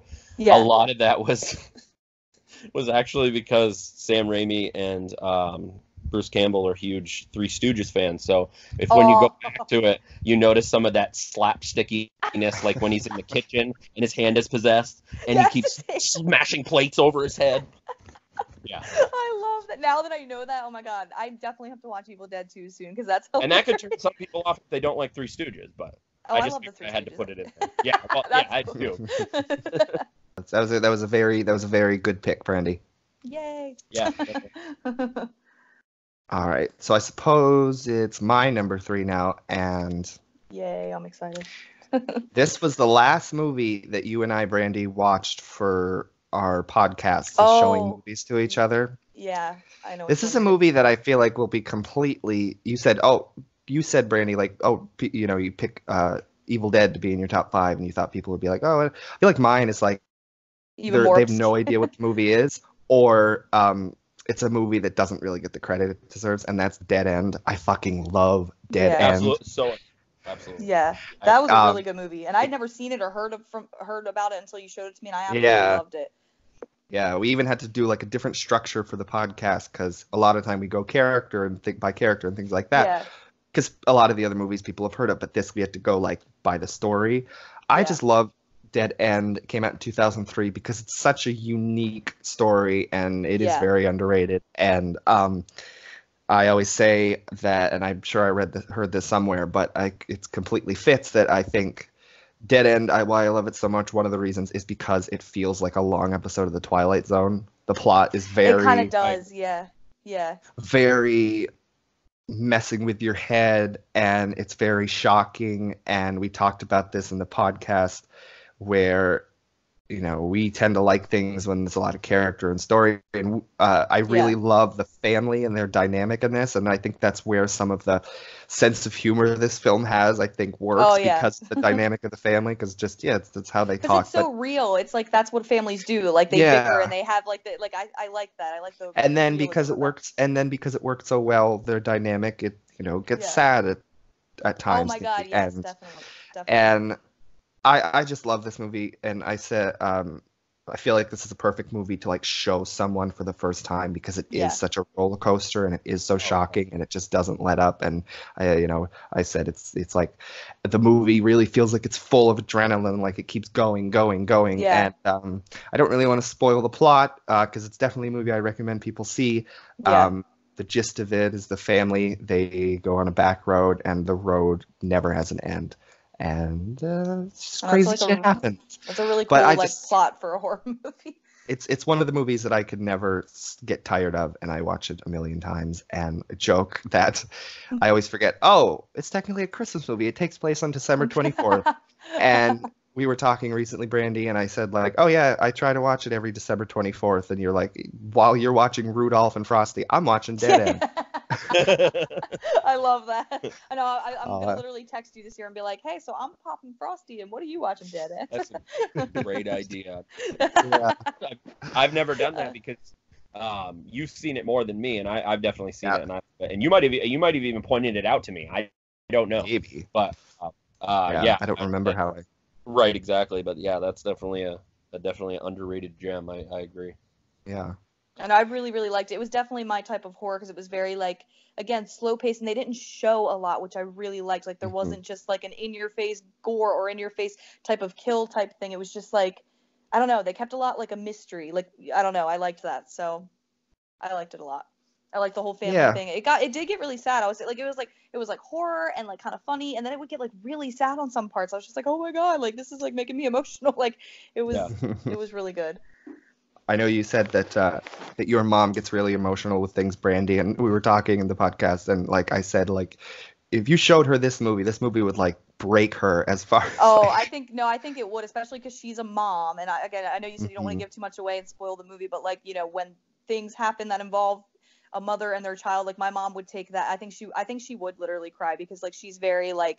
She's emotional and like she cries I told you she cried at Monsters Inc., which is super sad though, by the way. Monsters Inc. is sad at the end when Lil Boo has to be left, if you guys have seen that. But, so she cried at that. She cries at everything and we make fun of her. But but I think she would like get into this and like I think she would honestly cry. So maybe I'll just show it to her, make my mom cry. But an experiment. Is it gonna happen? Yes. show it to her around Christmas and say, Mom, I got this Christmas movie I want to show you. She'll be like, oh my God. She likes horror though too, so like if I was like straight up honest with her, she would probably like really want to watch it. But Yeah. she'll watch anything too. If I like go to her house, I'm like, Mom, I brought this movie, you're gonna watch it. She'll be like, all right. So I think it should be one I eventually show her. I think she would like it. One more thing on it. This movie also, it gives me like the same kind of feeling that like I went on a corn maze recently, and like part of it went through the middle of the woods. And when I was in the woods, I was like, I feel like I'm in dead end. Like I want to explore this dark wood. Awesome. And even if I'm in a car, I'm like, and it's the middle of the night. That's happened a few times with like coming back from Rock and Shock, Eric, and we're like driving past the woods, and I'm like, I want to get out and go in the woods because I want to feel like I'm in dead end and like I'm watching dead end, which is a bad idea. But I love that though. It's funny you mentioned that coming back like that. Is one quick little thing. But one time I was coming back from Rock and Shock, I think it was with Jen, and I was with my buddy Adam before he moved away, and that was his GPS just led us on a weird way because I don't know why he even used it because it's so easy to get there. But anyway, we're talking about movies and stuff, and then of course I'm always the one to make it worse because I'm like, oh, it reminds me of this and it reminds me of this, like Dylan just said. And we actually were on this dirt road. I'm like, how do we get here? And then the road just stops because there's a giant fucking pile of dirt just in the middle of the road. What? That whole car can't get by. And here I am talking about like, oh my God, it reminds me of this or Dead End or Texas Chainsaw Massacre. And my wife's like, shut up. So she had to go. That is so creepy though. Just like a pile, like that is strange. Like yeah, a dirt. just a pile of dirt. First of all, finding a dirt road is crazy anyway. But then there's just like a pile, so it like blocks you. It was from totally being like, able... yeah. That is awesome. Oh, that's cool. That's where in the movie, like great. if it was in Dead End, that's where they'd get out of the car and like, what the hell's going on? And start dying. Exactly. Yeah. But yes, I love this movie, and I can't highly recommend it enough because it is very underrated, and not a lot of people are aware of it. So yeah. Yeah. That would be my number 3, and now we're on to our 2s, and then we can quickly talk about our honorable mentions. But Eric, what's your number 2? My number 2 is may or may not, like some people be like yes, and some people be like, that's a little controversial because of the whole thing behind it. But Dylan knows how much I love the movie, even because he didn't love it as much as I did. But anyway, is The Shining, like the original Shining. Oh yeah. That was huge growing up, Yeah. and again, I sound like I'm repeating myself, and I hate fucking repeating, but it's definitely one of those movies where it doesn't change every time I watch it. I still feel the same. I still feel creeped out. I still feel that claustrophobia, and it just when like you can't leave, and then Jack just starts going crazy. Which I shouldn't say starts going crazy because Jack Nicholson's crazy anyway. Like, I know. to start with, so that's what some people I think kind of takes him away from it because Jack Torrance doesn't necessarily like that. But I never took it as he started crazy. I'm like, well, that's Jack Nicholson. Of course he's gonna have those weird faces and like stuff like that. But I thought he was perfect for it. But being a Stephen King fan, and I've read the book, I also do get that part because it's not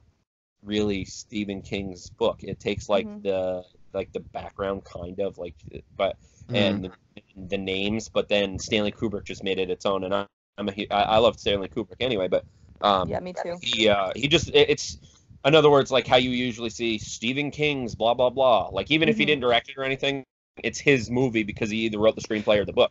That you don't see that. Stanley Kubrick's The Shining, but I know it's one that maybe a lot of people that would listen to the podcast had seen, so there's not too much I could say. But yeah, I love that movie, and I always watch it in the I don't have a specific date like Dylan said with Dead End, but I do like to watch it in the winter. Like I sometimes put it on like an October list or whatever, but I prefer to watch it in the winter. Yeah. They get all snowed in. But yeah, there's just so many things that I like about it that I'm probably forgetting stuff. But like typical things like the red rum thing, obviously, and the Here's Johnny. And one of the creepiest parts that I love is when he goes into the ballroom and then like there's all these people there, but it's like it's all that time ago, which you find out when you see that fucking picture at the end that still gets me like, oh my God, how has he been like, Yeah. But when he goes into the bathroom and it's like the waiter, and then he's like, "You've always been the caretaker here, Katie." I know, that's crazy.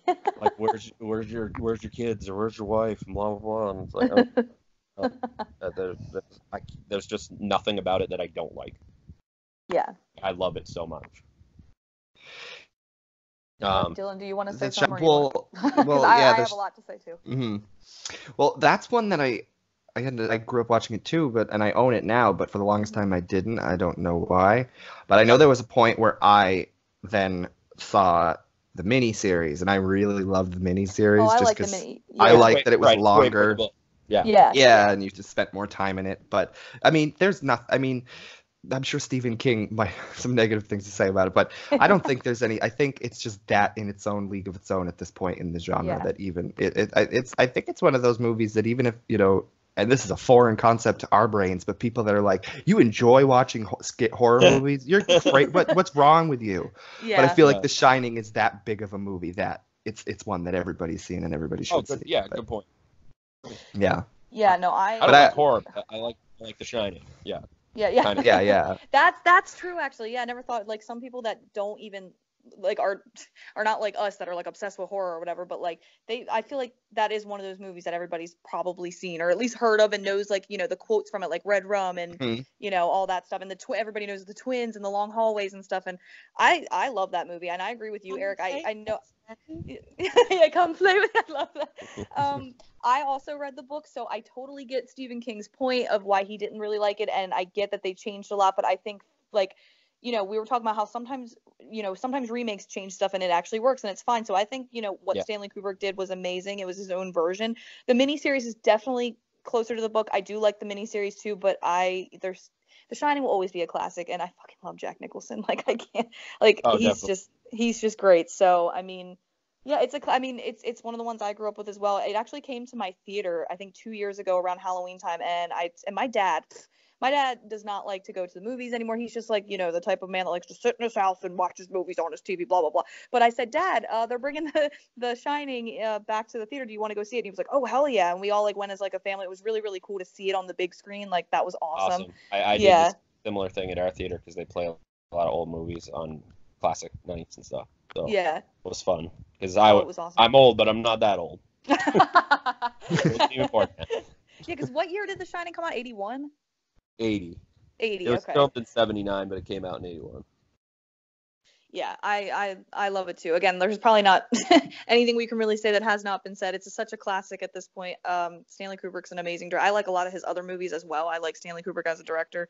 Heard he was kind of a dick to Shelley Duvall though, which kind of is upsetting. Oh yeah, she got a lot of emotional problems because of it. Like, I heard about that. Yeah, like she's I've seen the there's even videos on YouTube, probably some behind the scene things where you can see his direction for her towards her, and that's just, you feel bad for her. And I think not only him, but I feel like a lot of people, even Stephen King to some extent, like sort of rake her over the coals, like they don't think she was good or they think she was miscast. I think she's great, and Yeah. Well, I know Stephen King said he didn't really like her because, and this is so mean because Stephen King's just very honest, because the version he wrote in his book is more like the miniseries. Like she's supposed to be blonde and she was like a cheerleader apparently in high school. Like she has like this backstory where like, at least from what I remember from the book, like she's supposed to be like, she's supposed to be like this uppity, like pretty, like blonde girl, and like Shelley Duvall's not blonde. She doesn't have that. And don't get me wrong, I love Shelley Duvall. I think she did amazing in the role, but yeah, she just doesn't really fit, I guess, the description of what Stephen King like said. So I don't know. I get the whole complaints about it, but at the end of the day, The Shining is an amazing movie, and nobody can deny that. One thing I was going to add that I always, even in the midst of it, where I'm like creeped out or this or that, and still have that feeling, and it doesn't take me out of it, but there's certain things that Jack Nicholson does that it like geek me out every time. Like one of them is when he's in the hallway. And right before he goes into the ballroom and there's people in there, the guys at the bar, and he's just like just throwing his arms around. And I'm like, Jesus Christ, dude, it's so funny. But my favorite one is probably because or not my favorite one, but the other one I wanted to mention, which again people have mentioned, but that creepiness or that feeling when Wendy looks at what he's been writing the whole time, and it's just Jack a dull boy, and just over and over in different fonts and different ways, and but my favorite is just because it's so sadistic, but it's funny because I have a sick sense of humor, so I don't care. When he's backing up the stairs and he's like slowly going after her, but when he's like, Wendy, give me the bat, Wendy. I'm not gonna hurt you. I'm just gonna bash your brains in. I'm gonna bash them right the fuck in. That's like one of my. I'm sick. Oh my god, yes. Oh my god, he's such a good actor. And apparently, like, weren't like a lot of his things improvised? Like the "Here's Johnny," which is so popular now, was like Yes. improvised. Yeah. Apparently, yeah, which I love. That just proves how good of an actor he is. He's so iconic. I think he's one of the actors who has been nominated for like the most Oscars or something. Like him and Tom Hanks or something. Like he's been nominated for like 4 or 5 Oscars, which is like which is like a record. Yeah. And I think he's won like Yeah. I think he's won like 3 of the 5 he was nominated for or something, which again is like a super Sure. big deal, because even to win one, like in Hollywood, is like a big deal, but like to win more than that, like he's just great. This is so random, but real quick, it has nothing to do with horror, but it does have to do with Jack Nicholson. Have either of you guys, you probably haven't, Dylan, because I know you said that you don't really like watching a lot of movies that aren't horror related. I'm sure you obviously have, but like, have you guys ever seen One Flew Over the Cuckoo's Nest? Because that is Jack Nicholson. That movie's amazing. He's so good in that. Oh my god. And I think that's another reason why people were like, oh, you know, why was he cast in The Shining? He's already crazy. Like, because One Flew Over the Cuckoo's Nest came out. I think that was like one of his first big, like his big movie that he won like an Oscar for. Yeah, definitely big movie. He did a lot before that, but he was more of not like a star, but he was in like he was in like Easy Rider and things. Oh, Easy Rider, yeah. I like a lot of his movies too. I'm a huge fan of his, but The Shining is awesome. Of his. Well, I'm so glad you've seen One Flew Over the Cuckoo's Nest. Dylan, you need to watch it. It's amazing. It's got a really good story. I think you would. I will say this without saying anything about it. The ending does always get me like, oh man. Oh, me too. Me too. I'm not disappointed, but it's like, I feel you. I 100% agree. And Dylan, whenever we branch out and we show each other things that maybe aren't horror, that's going to be one of my picks. You need to see it. It's so good. It's so good. The only thing I know about it is One Flew Over the Cuckoo's Nest. The only thing I know about it is that Brad Dourif is also in it. Which is yes, he's in it too. And not his first. I'm not sure. And Danny DeVito's in it, and the professor from Back to the Future's in it. Yeah, Christopher Lloyd's in it. Yeah. Yeah, there's so many like iconic actors, and apparently a lot of them. My dad told me, because my dad's like a huge fan of that movie. While we were watching, he's like, you know that at the time this movie came out, most of these actors were like unknown, which is crazy because they're all so good. I love it. Anyway, that was a super sidetracked, but back to the horror. Oh my god, Eric and I can talk about that for like hours. So we're on our number 2, right? Yes, but one more thing on the Shining that I wanted to mention. Because the more I see about it, the more it feels like it's a direct sequel to Stanley Kubrick's The Shining, but that the sequel that Stephen King wrote a few years ago that I've read, Dr. Sleep, is coming out soon. Sequel to The Shining. I'm looking forward to that too. I remember reading the book, and I really got into the book. So it's definitely something to look forward to. I'm very surprised if it is a direct sequel to the Stanley Kubrick The Shining. Yeah, that would be a little weird, wouldn't it? That would be interesting. Only from Stephen King's side of it, he'd probably be like, "Why? What? I didn't like that." I think it kind of. I don't know. From what I've seen, because when I went to the theater, what did I see recently? Oh, when I went to see It Chapter 2, they had a preview for Dr. Sleep, and I think it does kind of follow Stanley Kubrick's, because it showed the maze, which the maze isn't in the book. Like, it's just the topiary animal things like that are in the book and in the miniseries. But so the maze was like just completely a Stanley Kubrick thing. So it might follow. Maybe it'll have like a mixture of both, like the book and then also Stanley Kubrick's, because it was so big. I don't know. It'll be interesting to see how they do that. Yes, that'd be very, very cool. I think I remember reading the book, and it was very creepy. Like it mostly takes place with adult Danny, but there's flashbacks in between the end of The Shining and then when he's an adult. But it was creepy things like him and his mom had moved away, and they were in a completely different place. And then he just woke up one night, went in the bathroom, and they were in a completely different apartment. And the old woman was sitting in the tub. Ew, the very tub, creepy, even to read. So. That is creepy. Very interesting. I forgot to mention that about the woman in the tub. Like, she's creepy. When Wendy comes and tells Jack about it, like, "Are you fucking crazy or whatever?" He's so great. Oh my god. Yeah, I'll go check. Yeah. He's like just so annoyed and over it. I'll go check. Oh right, and then she thought Wendy also thought that Jack did it, like the bruises on his neck because of. Oh when Danny was younger and he dislocated his shoulder because he had his papers. Oh, yeah, that was actually another scene that I thought was funny, not because of the content, but how he delivered it. Was they're just trying to pull him up and. I know, he's so good. He's so good at anything that he does. I swear, Jack Nicholson could never play anything bad. Like, he's just amazing. Well, just to wrap up real quick, did you guys know I read Pet Sematary like it's like the fucking Bible to me. So I've read it so many times. I actually just read it like a month or two ago, so I remember this. In there's a little quote where Lewis is like one of the doctors at the infirmary where Lewis works is like, hey, you want to go out and play like tennis or something? And this is like either right after Church gets run over or something happens where Lewis is just, or maybe it's after Pascal is seen or whatever, so he's not really feeling up to anything, and he's like, Lewis, if you all work and no play makes Jack a dull boy. And I was like, oh my god, that's awesome. Like, I love when he intertwines his universe like in any type of way. I fucking love that. Like when they mention like a Saint Bernard went rabid in the very beginning of the book, Judd is talking to Lewis and he's like, yeah, a Saint Bernard went rabid, you gotta make sure your animals have their shots or whatever. And I was like, that's fucking awesome, because that's Cujo. I love that. But anyway. So do you want me I love the Stephen King bigger universe to think about. That's very turtle. cool. Oh, the turtle. Yeah, that's so weird. The universe is on the back of a turtle. Okay, Stephen King, when you were doing drugs. Yeah, Stephen King. Okay, so are we doing number yes. Sorry, just reminded me of, because when he said it's Stephen King doing drugs, one of everybody's least favorite movies that's based on Stephen King, and it was his only movie he ever directed, was Maximum Overdrive. It's so ridiculous. Oh, I've heard about that. When you hear the backstory, it makes it that much more enjoyable, because he's got asked about it before, and Stephen King basically was just like, cocaine's a hell of a drug. That's all he was doing at that time, and that's what came out is Maximum Overdrive, and vehicles, machines take over the world, and oh my god, that's so funny. So does the movie totally reflect his like drug issue at the time? Like, yeah, his batshitness at that time. Yeah.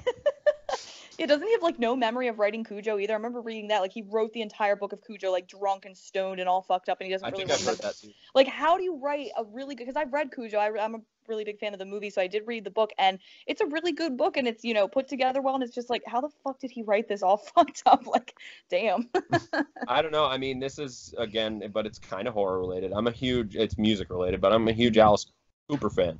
Ooh, I love Alice Cooper. He has albums in the early 80s. Oh, mm-hmm. I love Alice Cooper so much that he has 27 studio albums, and I have every one. Damn, that's awesome. Anyway, he has 2 or 3 albums in the beginning of the 80s that he was so messed up on because he had quit drinking. But then when he quit drinking, he's like, I don't want to go back to drinking. So he not replaced it, but he got into, well, I thought of it because of the cocaine thing. He got into freebasing and things like that. Oh he has entire albums he doesn't even remember recording. And he's never played or toured on them. Wow. Yeah. That's so funny. Oh my god. Oh my god. Little side note thing there. Little side. Hey, Alice Cooper can be horror related. That man, he's done some crazy shit. Yeah. Getting a beer, so just you can edit that out, Dylan. But I had to catch okay. Ed said hi, Dylan. If you're gonna edit it out anyway, hi. You can be in the background, babe. It's okay. You can make little snarky comments. Anyway. All right, no, yeah, never mind. Okay. We have a peanut gallery. No, right? We'll just all start talking about nonsense now. Okay.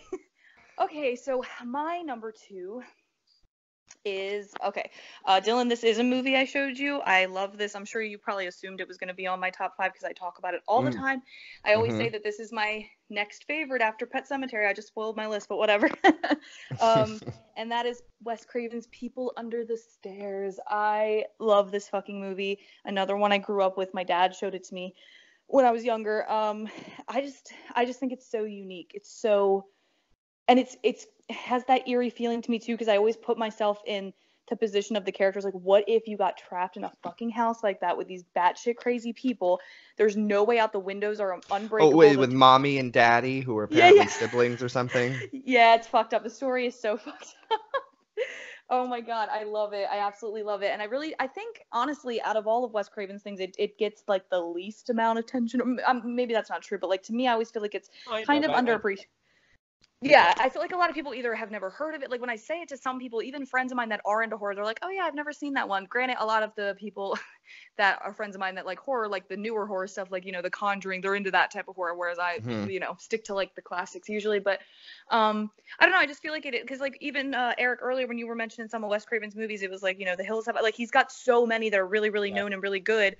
Right. And that's fine. I like all of his stuff, but like People Under the Stairs is so unique. I just love the whole story of it. Again, it freaked me out as a kid, just the whole atmosphere of being trapped, or like the thought of being trapped in this fucking house where there's like fucking a whole maze of like shit. You can go into the walls, you can get to the bait. Like it's so fucking cool that he can like, go into the house essentially, and then he's being hunted by the dad with the gun, and then like the creepy people in the basement that you end up actually feeling bad for because it's like really tragic actually what happened to them. But I just love it. I love the characters. But then doesn't the movie end? And when we watched, I had that question like, okay, so they're just gonna reassimilate into society? How's that gonna work? They got to go through a ton of therapy. They'll be all right. So, yeah, no, it's really fucked up. But I love the characters too. I love Fool. He's awesome. He's the main little boy character, and I think the actor, I think his name's Brandon something, and it's horrible that I don't remember this. But he's an amazing actor. I think he was only like maybe 12 at the oldest when he played the role, and he like I said this to you, Dylan, like he can stand up. I think even as young as he is, and he's a male, he's not a female, but like I think he can stand up to a lot of the final girls, like be in the same classed with them, because he's awesome, and he gets trapped in that fucking house, and then he goes back like he's crazy because he wants to save the girl Alice. Like I don't know, I love it. I think it's, again, I keep using the word unique, but it's like it's very like it's not like just somebody running around and killing people. It's like these fucked up people like kidnap these children, cut parts of them off when they don't approve of them, put them in their basement. Like it's just really fucked up. And aren't they like landlords to like I think the Yeah. whole city where Fool lives, and like his mom has like cancer, and she's like dying, and they don't have enough money. They're about to get thrown out on the streets, so that's why they go to the landlord's house to sort of break in and get the money, whatever. The whole plot is really, really cool too. I just like it. I like the way it's shot. I love the house just freaks me the fuck out. It's all dark and just eerie as fuck looking in there. And the fact that you can go into a fucking cabinet and be like in the walls of this house is really interesting. I always like that concept that it takes place like in the walls of the house and stuff. I don't know. That's always been one that always stood out to me as a kid that I really, really, really like. It's not necessarily like the scariest in terms of like, with Pet Sematary you have Zelda and you have like these horrible imagery. It's just more of like an eerie feeling I get when I watch it, because like I've had like nightmares being trapped in fucking people's houses, and I think it stems from that movie. So it's just like a scary concept to me. Like, what if you were trapped in this fucking house with these psychotic ass people? But it also has some comedy, as you saw, Dylan. It has some comedy, like comedic bits, which I absolutely love. Like the mommy and daddy characters are so over the top sometimes that it actually is kind of funny, and I think that's what Wes Craven was going for. He always kind of mixes some humor in with his movies, which I love. So yeah, that's my number 2. Yeah, it was one that I saw when I was younger, but it was one I never went back to too much. But I always knew it, and I always had very, very vague memories of it. But then you showed it to me for the podcast, and I really liked it too. I thought. I mean, these, like Wes Craven, Stephen King, John Carpenter, George Romero, the ideas that they can come up with are just like, I know. 'cause he wrote and directed that one, Wes Craven. So I think it's a very unique, underrated, because I agree that a lot of people think of Wes Craven, they think of Nightmare or Scream or Hills Have Eyes, all that. So every time I would hear Wes Craven, I immediately would always go to people and like I didn't even put 2 and 2 together when I was a lot younger that this is the same guy that made Freddy Krueger. Like I remember like growing up and being like, oh wait a second, like he's so amazing and so legendary. But that's definitely my favorite of his whole of everything. So I don't know if you guys want to add anything on it, but yeah, that's my number 2 definitely. I know I was thinking I haven't seen it in a while, but one of my favorite characters I remember was that I felt bad for was, I don't know if he's trying to be portrayed as a kid, and I don't remember his name on the movie, but his real name is Sean Whalen. He was the kid or the guy in the walls that didn't have a tongue. Roach, that's his name. Yeah, he was like friends with Alice. Yeah, I love him. Yeah, I've met him a few times. That's awesome. Really that's awesome. He's one of my favorite characters in the movie. I always felt bad for. I know that, and it's a shame like he doesn't end up getting out, but he helps Fool, like he sort of leads the way so Fool knows how to end up getting out of the house or whatever. But he is a great character, and it's like really a shame that they ended up killing him off, but I guess it adds to the tragedy of the story. But yeah, he's a great character. Right. Yeah, I remember loving all the people.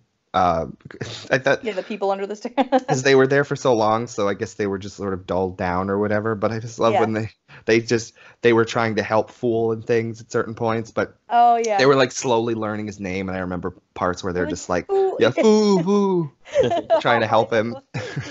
I know. I think that's why they gave him that like simple like nickname. It's like I don't know, that's really. Oh, and what's his name's in it? Oh God, why did I mention something? Ving I don't have it right. Ving Rhames, and I love him. Yeah, and even though he's only in it for like a small portion of it in the beginning, I think Wasn't he's there great a part too. There was a part when we were watching it, and I was like, "What is he doing?" It's supposed to be like Fool finds him after they first go into the house, and you as an audience are supposed to be like, "Oh, is he dead?" Because he was just laying on the floor. Oh, he's laying like But I was listening in like- the wall. Yeah. Yeah, he said he was just listening, but he literally just was lying on the floor with his face smashed up against the thing, and I was like, "Okay, I don't know." It was really goofy. I don't know.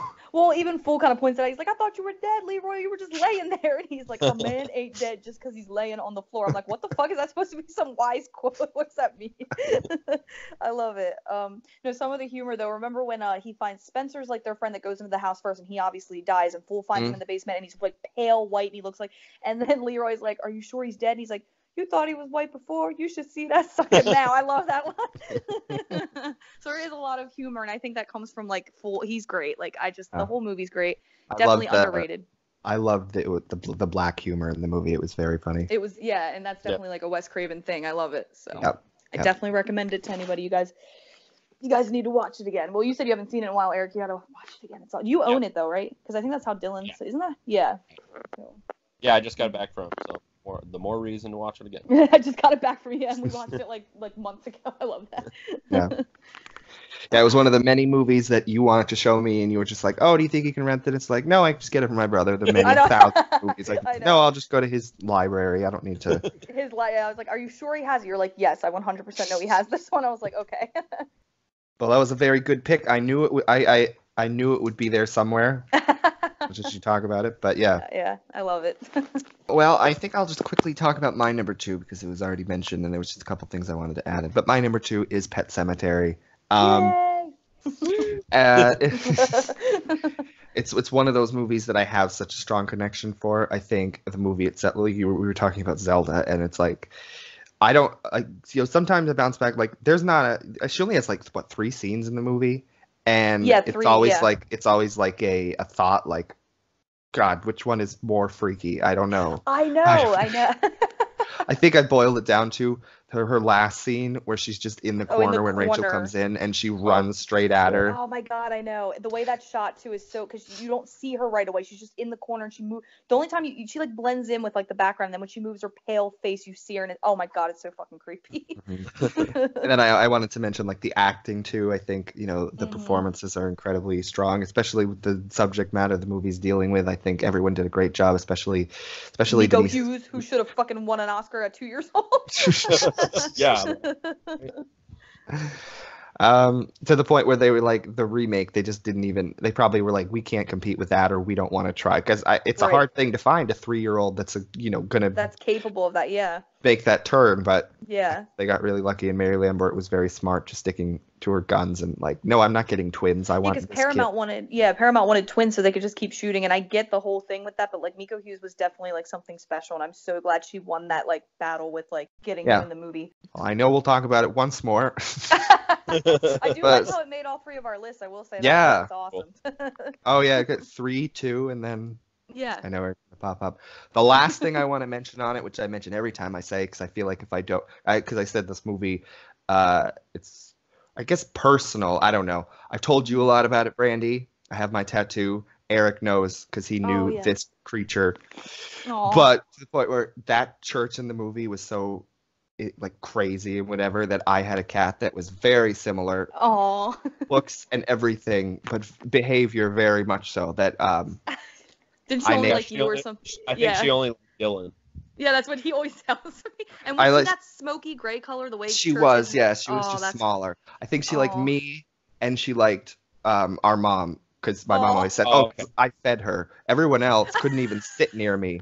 So I always thought it was similar, with like Church and Gage, how they're working together at the end. Oh yeah, you're Gage and she was. Oh, that's cool. That is cute.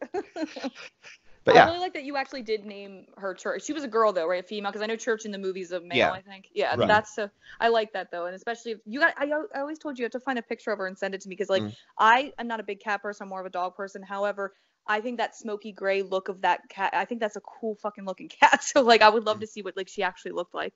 Yeah.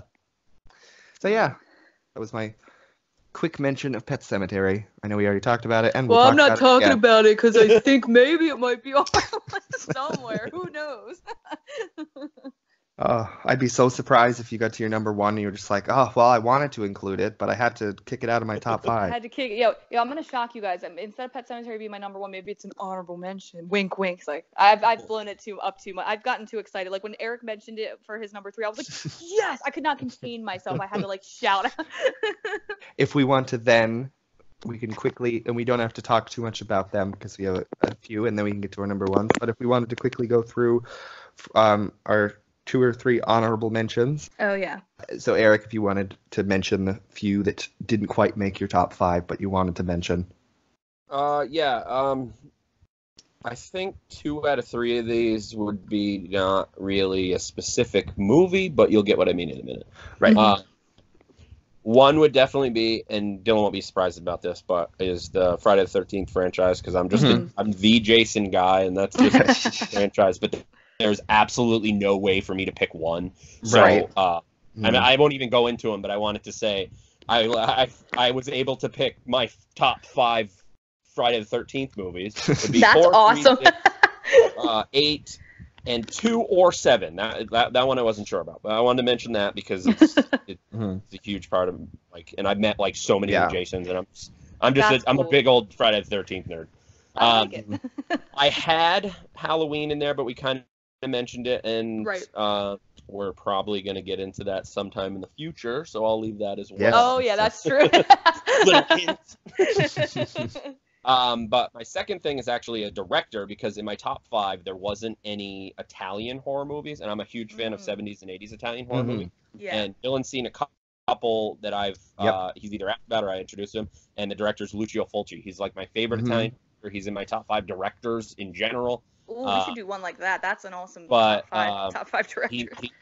He and later in his life he actually got into horror, because earlier in his life it was more comedies or thrillers or dramas, but in the like 70s and 80s he really got into that. In the 80s he got into like super gore movies, like the zoom right in type stuff. And I won't even go into like any specific titles. I mean, if anybody cares, like I'll say one. Like if somebody listening doesn't know much about Lucio Fulci, check out the movie Zombie. That's a good one. Actually, a little hint, has a unintentional, I guess you could say, connection with my number 1. So. Ooh, I'm interested now. And I put down so many, and there's like slashers in here and things that have connection with other things or things people have said. But I'm going to say, because I thought about it, like, it kind of reminded me when Dylan was talking about Dead End. It's not exactly like Dead End, but it kind of has that, like, I don't know, a similar feeling. But is the movie Session 9. I don't know if either one of you have ever heard of that or anything. Oh, I've never seen it. I I've heard of love that movie. It's one of those movies too, like it can be hit or miss with people. They could be like, either it was too intense or I didn't get it or things like that. But every time I watch it, that movie creeps the shit out of me. And there's without even telling anything about it, there's a part at the end that is so brutal, but yet you only hear it.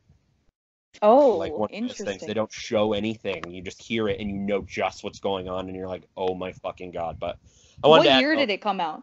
Oh man, early 2000, I think. Oh, okay, so it's not like an older one. Like normally I'd pick an older one, but early 2000s. I can't remember off the top of my head. But, that's cool. And like I said, there was plenty of other ones, but I wanted to get those in there for like my absolute favorites. Right. Those are my honorable mentions. Woo.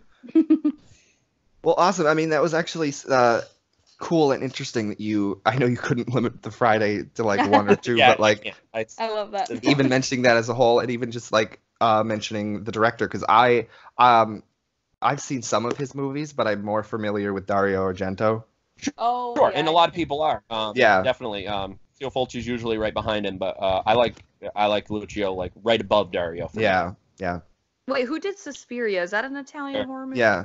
Yeah, Dario Argento did it. It's funny you say that, because there's a lot of people. I have a friend that, well, my best friend. I don't have many friends. I'm pretty much like a hermit. I don't go anywhere. Like to a concert or convention, or I'm usually at home watching movies or taking care of my 2 boys, but or with my wife. But anyway, I don't remember where I was going with that, but I lost my train of thought. Well, I said Suspiria. Does that Oh, matter? right. My friend, he had seen it, and he hadn't really seen many Italian movies.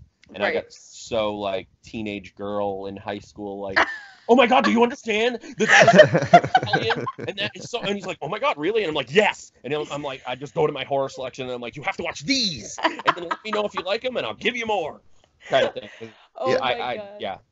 I get super excited when like somebody like I like or I'm like close to, like a family member, like, oh really? Yeah. You like? Okay, well, Yeah, no, I'm I the can same. affect you. Well, no, that's so funny. That's exactly how. That's why when you mentioned Pet Sematary, Eric, I freaked out. Like anything that I really am passionate about and like, and somebody that's even in the same vicinity as me is like, oh, I like that. I'm like, wait, you like? If I overhear a stranger talking about Pet Sematary, I'm probably gonna be like, wait, are you talking about the remake or the 1989 version? If they say 89, I'm gonna be like, we're best friends now. Like, so I can relate. I get it. Nice. Oh yeah, I think it was the same with. I think I had seen Suspiria first, and then I was really interested in the movie. I really liked the movie, and then from there, from you, I saw like Deep Red, and then what's the one? Phenomena? Is that the one with Jennifer Connelly and Donald Pleasance? Yes. Donald Pleasance is in it. Yeah. I like that one. I like that one a lot. That one's weird with like the bugs and shit, but it's really, really cool. And it's another Donald Pleasance movie, so I was like, yes. And I like Jennifer Connelly anyway as an actress, so I was like, yeah, this is And really that would be another Italian movie that you may not have known it was Italian. I know, that's interesting. And they actually, I guess, the Italians, and I'm part Italian, so that makes me proud. We make good horror movies. But I know Lucio Fulci. I know I've at least seen Zombie. I've probably seen one or two other ones. The Beyond. The Beyond, yeah. City of the Living Dead, maybe. And House by the Cemetery are like his big four movies. And I don't think I've ever seen Session. I feel like I've seen parts of Session 9, but I vividly remember like the poster or the cover of it. Oh, definitely. Even the poster and the cover are so creepy. But yeah, a little bit I wanted to add to that because you mentioned that because I didn't really say anything about the movie, and I'm not really going to. But basically, it's at this like abandoned mental hospital, and this group of people go there to like kind of fix it up. I don't think it's condemned or anything. I can't remember that specific detail. But it's been closed down for like 15 years, and there's one guy that finds these tapes of a patient that's schizophrenic, and like just listening to the tapes, even though they're a tape, you start getting so engrossed in it and so freaked out, and it may or may not be paranormal, like one of those things. You may or may not be certain people like getting possessed or whatever. But again, it's one that I think you'd like, because I know, Brandi, you mentioned like you like stuff that you're not seeing exactly where it's scare more or something. There's a lot of stuff like that in it. Absolutely. What is it called? I mean, there is full on violence, but there's a lot of creepy stuff that you don't see. What's the movie called? Session 9. It came out. The one you were talking about, yeah. Ooh, I definitely want to check that out now, because like the whole like when you had me as soon as you said like the asylum thing, like I know that's like an overdone thing in and it's horror actually now, a real place, if that helps. Ooh, that's awesome. I don't know if it was a real mental hospital or whatever, but it's a real place. Like the place that they filmed is, I think it's somewhere in Massachusetts, actually. Oh, that's a cool place to go to. Right. No, that's awesome. They're like real quick, just because we're on the subject. Right next to I live in Delaware, super small, like shitty state. But anyway, right next to me is Pennsylvania. One of our border states is Pennsylvania, and we have an asylum there. I don't know if you guys have ever heard about it, but it's like it's actually so popular and big. They've turned it into like a haunted attraction now, where people jump out and scare you. But like if you go when it's not Halloween time, it's really creepy. It's called Pennhurst. Have you ever heard of that? Pennhurst. It's like it's like an asylum that apparently they were really, I mean, back in like the 40s or 30s, like when they were really like fucked up to people that had mental issues and they didn't know how to handle them, and they would give them like shock treatment and they were like really fucked up to them, like chained them to beds and shit. Like there's like a lot of history at that place, and it's literally like I think like an hour drive from my house. So I've always wanted to go and like explore it, but I probably would be a little creeped. I probably would have to have like a group of people with me. Hey Dylan, when you come see, oh no, never mind. I didn't say that. You gotta cut that out because we can't let anybody know that yet. No, I'm sorry. I didn't say that. Anyway. One quick thing I wanted to add I know it's getting long on but I know. But the last thing I'll say is I just I found it and it was in my notes. One of the actors in it was an actual state asylum. It's called Danvers State Asylum. The rest of the building was unsafe for shooting, so they only could shoot in certain areas. Oh, that's And, cool. He also claims that they didn't need sets dressed, or because all the props in the movie, like all the creepy old things like beds or like medical equipment, were already there. Oh, that's so Didn't need cool. anything really. So That's yeah. creepy. Wanted to Oh, add that. now I definitely want to see it. That's really, especially because it's got like that authenticity. Like that's really cool. Yeah. That's really cool. Well, those are some very good picks for honorable mention. I know, I like that. I tried to make it quick, but It's hard when we're talking about things we're passionate about. I know. I go on and on a lot, so I get it. It's fine. These podcasts run long. Brandi and I usually go off, talk 45 minutes about something that has nothing to do with anything. I love it. I know. and But that's how I'm big listening to. I listen to a lot of podcasts, and I don't mind if it's long as it's interesting, Yeah, as Yeah, long as you keep yeah. it. Yeah, exactly. or I like can agree. relate to what they're talking about. Or Mhm, Right. definitely. So then I guess Brandi, now it's your turn. What are your honorable mentions? Okay, so I always start like that. Well, I want to say, like, it's funny because every movie it's kind of actually not funny. It's actually kind of sad in my opinion, but every movie on this list, on my list, even including my honorable mentions, has been remade at this point, with the exception of People Under the Stairs and Creepshow. I guess Creepshow with the show, I mean, that's not really a remake. it's so not. much Yeah, right the now. show's not Mhm. really a remake. Yeah, or like an so- homage. Like we love this. Thank you. Yeah, which is cooler, which is cool. Yeah. I like that. So, and for whatever reason, People Under the Stairs, like I said, maybe because it's just so underrated, it kind of flew under the radar, and it hasn't been remade as of today. In what is it, October 26, 2019? Is it the Right. 26th? Is it the 26th? Yes, yes. Okay. I was like, wait. Yeah, you're right. Yeah. Okay, so very quickly, I'm gonna try to be quick too.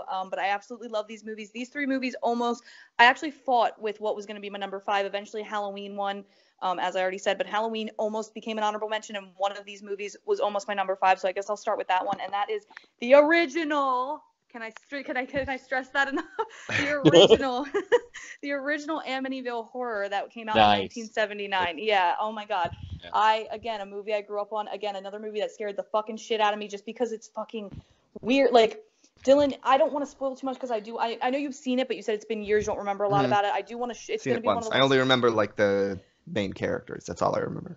Oh yeah, they're great too. I love James Brolin and God, what's her name? Margot Kidder. Kidder. Yeah, I love her. Kidder. Um, I told you. yeah. I told you that she plays, and this is Eric. Where I want to show these to Brandi in December because she's never Yeah. seen them. Black Christmas and then the 2006 remake. But she always thinks it's so funny when I tell her that Margot Kidder played like the slutty drunk sorority Frat sister girl, in yeah, Black yeah, It's Christmas. so Yeah. fun. Because she's so. Fucking bitch. I can't even imagine her because to me she's always gonna be like the mom from Amityville Horror, like the put together mom that takes care of her kids, Oh, and yeah. you know she's very sweet. Like that's so.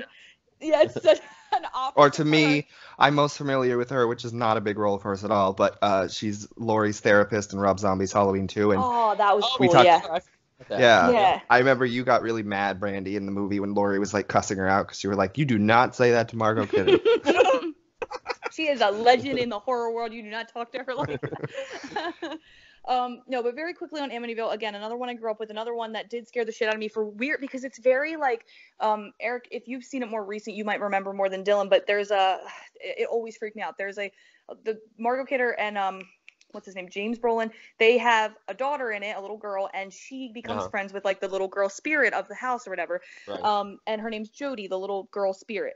Now, it's so fucking weird because you don't ever see Jody in the very, like, throughout the whole beginning of the movie. Then at the very fucking end, James Brolin's character's outside, or maybe I think it's James Brolin, and there's like this floating pig thing, and it's supposed to be Jody. Like, she's got like red glowing. Oh my God, it's so Weird. fucking creepy because she's like supposed to be like a pig, which is so unique and weird. Usually, if it's a little girl ghost, they would have made it that, like a little creepy girl. But I like how it's just this fucking thing that looks like resembles kind of like a pig. It's so fucking weird, and it sounds weird, and it sounds kind of goofy, but like it freaked me the fuck out when I was a kid, and it's very unique. And then they completely botched that in the remake, and they made her a little girl. They made her a pale little girl with long dark hair, because I think The Ring had just came out, and that was like a big thing, which really was upsetting, because it's like, no, it was really cooler when it was just like this thing that you really didn't know what the fuck it was.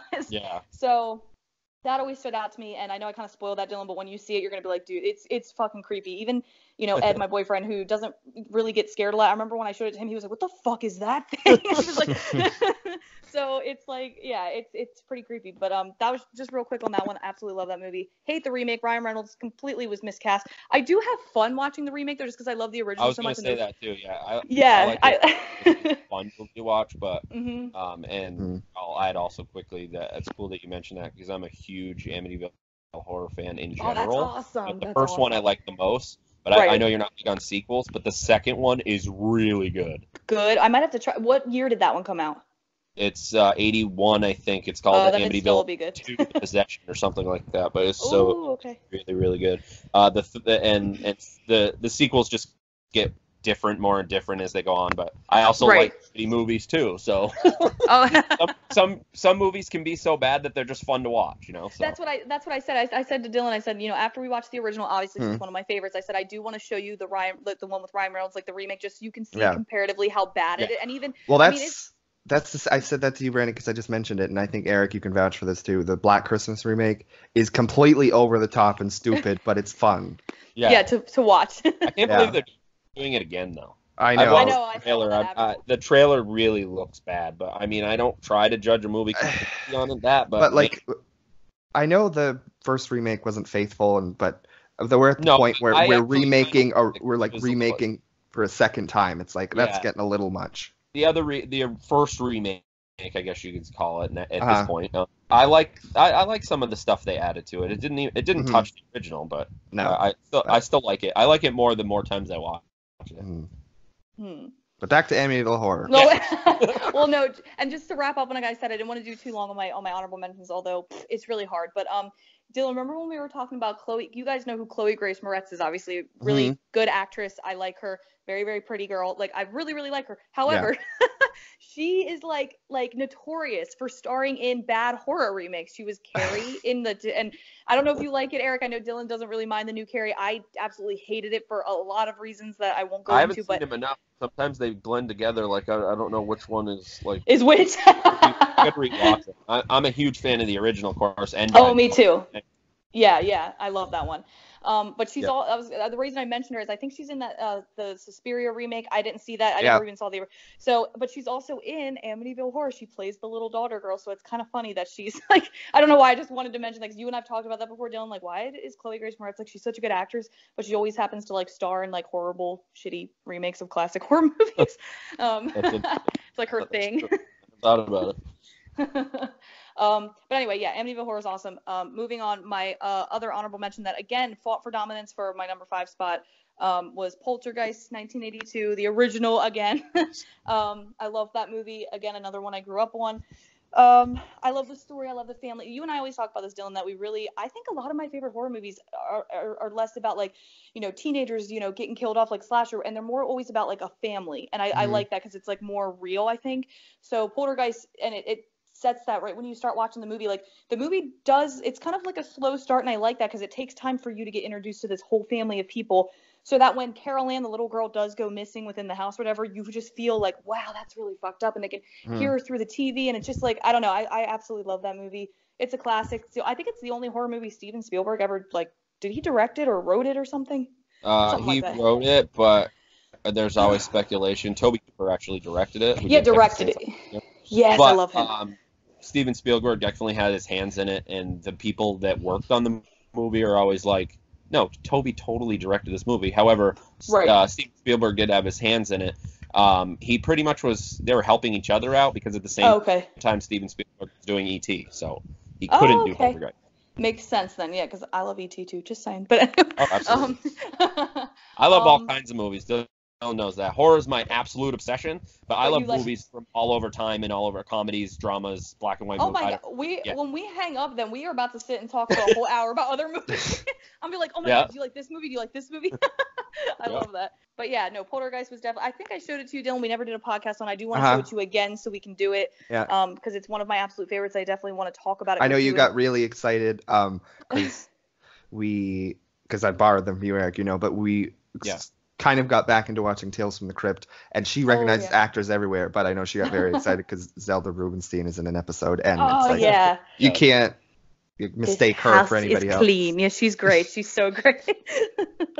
Actually, because I'm on this horror kick right now, like I said, in October, I just go crazy with trying to fit in all my favorite horror movies before Halloween so I can watch Halloween.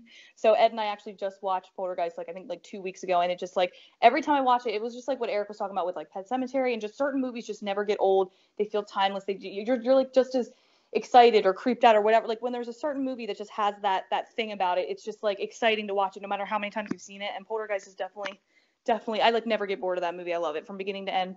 I'm entertained the whole time. Love it. It's not necessarily, again, like one of the more scarier ones on my list, but No, but definitely it's a good creepy. one to show, like, because I don't have a problem with showing, like, obviously, what am I saying? We started the podcast with saying I showed Dylan Dawn of the Dead when he was 3. I don't necessarily have a problem with that, but the older I get more smart about it. Like, for instance, my kids, Right. I don't care what they watch. Right. It all depends on the kid. Like, my Right. oldest can pretty much watch anything, and he's fine. My youngest is 5, but Aww. he's more apt to be scared, but he's also the one that won't look away. So it's like, well, you can't have both. Yeah, but he'll stand in but- the room. He'll stand in the room, and you'll be Oh my God, watching no. Child's Play, and like, is Chucky's gonna? And then he'll just stand there and stare at the TV. Yeah, yeah. So He's- cute. He's schizophrenic, I think. I know that's terrible to say of your child when he's 5 years old, but I think he is. He's like 2 different people. Yeah. Oh. But it's awesome. Yeah. That is cute. And how old is your oldest, if you don't mind me asking? 12. Oh, 12. Okay, so he's gonna be 13. probably... Actually, I mentioned that because when I got back Poltergeist from Dylan, I'm gonna introduce that to him this week because he Oh, had awesome. he had asked about, like, he not asked, but like he had showed interest, and I was like, well, I can get it from Dylan because it wasn't on anything, like no streaming, no, and then I'm like, what the hell? It's October of all things. I know, they never put any of the good ones. Me and Dylan were talking about that. We were trying to find something to watch the other day, and all the stuff was just like, there's like 2 good like horror movies, and then the rest are just like Netflix originals and like shit you never heard of, and it's like, come on, it's Halloween time. I do obviously. I mean, it probably goes without saying, but I usually only have that problem if somebody my movie is out on loan, so to speak. Because chances are I own it, kind of thing. But I love that. This is completely not off topic, but you had mentioned Poltergeist, but you might as well call me a sequel guy because I like the first one. I don't know if you ever saw the sequels because I know you're did. big on sequels. I actually like them. I did. I saw both. Awesome! Because I was gonna say 2 and 3, I really like those.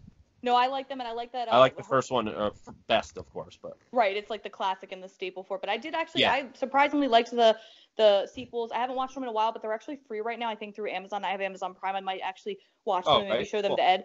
And I just like that they brought back, like, I love that Heather O'Rourke. How do you say her name? Heather, the little girl, like that. Is that her name?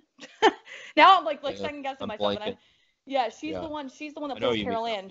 Yeah, and they brought her back. I like that, and it's really actually tragic and sad. But they said like Poltergeist has like a curse because like she died like right after I think. So and like, she died at like 12. I think it was the other daughter like got killed too or something. Yes, but her boyfriend like strangled her to death. I was like, oh my god, that's all. Like she plays the teenage daughter. Yeah, it was really like fucked up. Even on the third one, the girl because she died, the one who played Carol Ann, she died, and they have scenes in that movie like they had only had a couple things to pick up or whatever, and they only show her from behind. Whenever they show her from behind towards the end, or like she had already passed away. That's really sad. Double.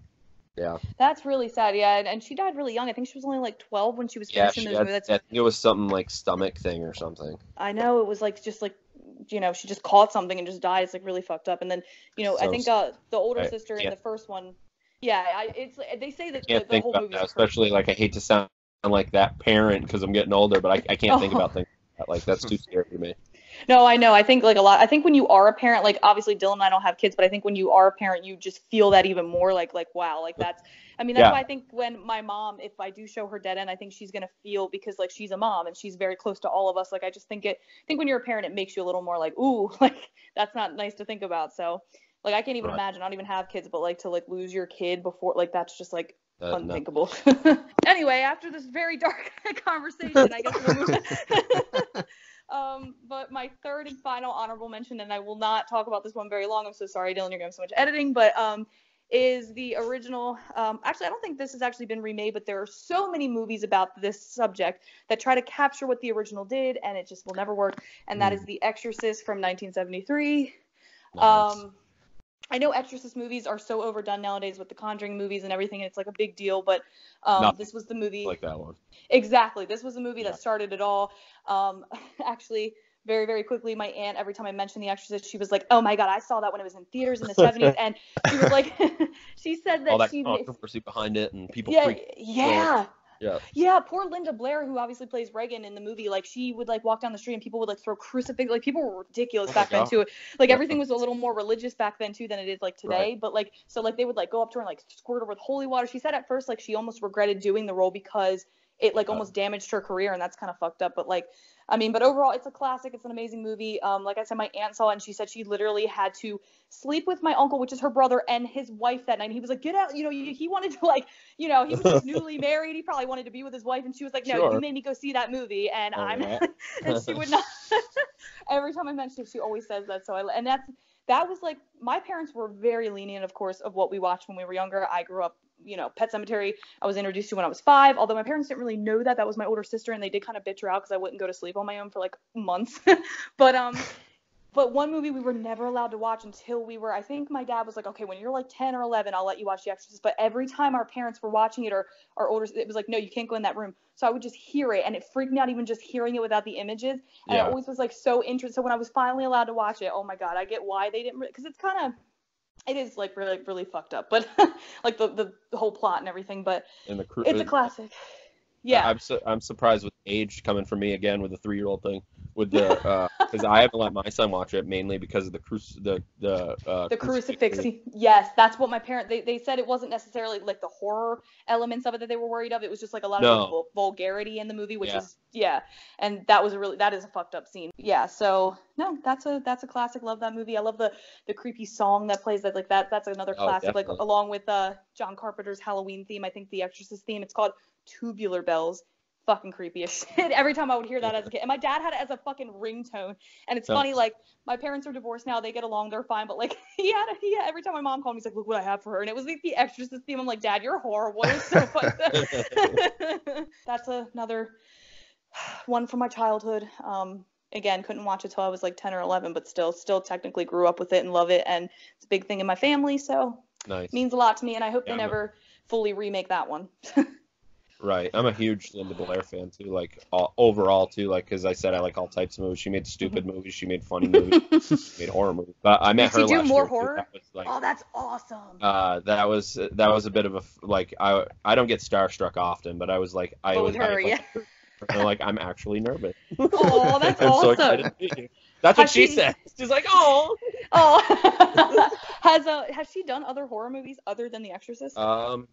Yeah, well, she did the sequel, and which I will say quickly that everybody hates it, and I actually like it and prefer it over the third one. And I know again that's blasphemous, and I take my horror card. But she did. I'm trying to think though, but I don't think it was a lot.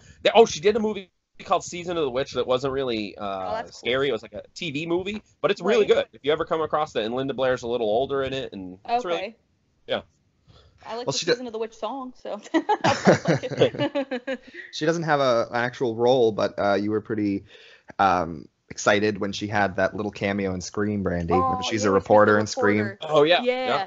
I love that. Just the fact that she's a classic horror actress and they included her, I absolutely love that. Like, she's like one of the queens of horror. Yeah, I love little subtle things like that. Even Rob Zombie.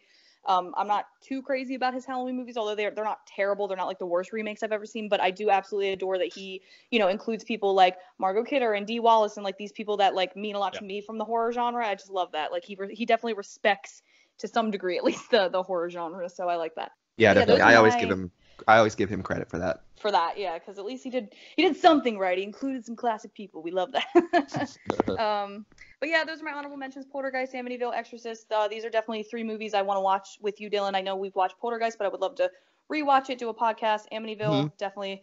And I know you're not too big on Exorcist movies, but you definitely should give the original one that started it all a chance. I need to give it another chance because I didn't grow up watching it, and I was never interested in the shitty copies of it.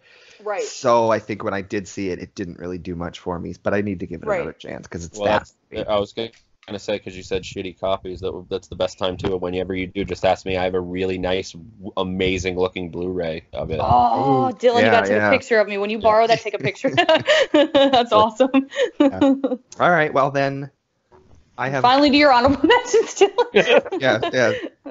Well, of course I had Creep Show because it just barely didn't make my top 5. But it'd probably be like number 6. So I'll just mention that quickly. But as far as things that I haven't mentioned, the one I would want to mention first, which is the next movie I'm going to show you, Brandi, is Fright Night. Yeah. I fucking love Fright Night, and I don't even really care for vampire movies. I don't know what it is about that. I think I also grew up with that. I don't know. Couple. Yeah. But I just think everything about it is it's very 80s, it's very classic, it's very, it has that whole, I guess, romanticism that vampire movies tend to have, but it's just really solid. It's very monster movies. It's very, like, monster effects like the 80s had. It was just, I love it. I know, I'm very interested because I'm not into vampires either, but the fact that you guys really aren't, but you like that, it's very interesting. And if it's 80s, I'll probably love it. So I'm excited to see it. And everybody, I think, that was selected for each role, like, that they picked perfect people. Yeah. Oh, it's a good cast. That's good. Absolutely. I always like that too. That's always important to me. Like, does the actor portray good? Are the characters interesting? As long as that is a thing, I usually can enjoy a movie. So. Yes, it's definitely one of my favorites, and I can't say much on it because I am going to show it to you, Brandi. But I feel like knowing what you like and the era it's in, I think you'll like it. Well, I have a couple other ones, but I think I want to mention because you mentioned Suspiria earlier, Eric. I didn't even think about Suspiria. But I love that. Child's Play is one of my favorites. Yeah. One that again is very obscure, but I found it on. Eric, if you remember that Boogeyman DVD compilation thing. Oh, yeah, of course.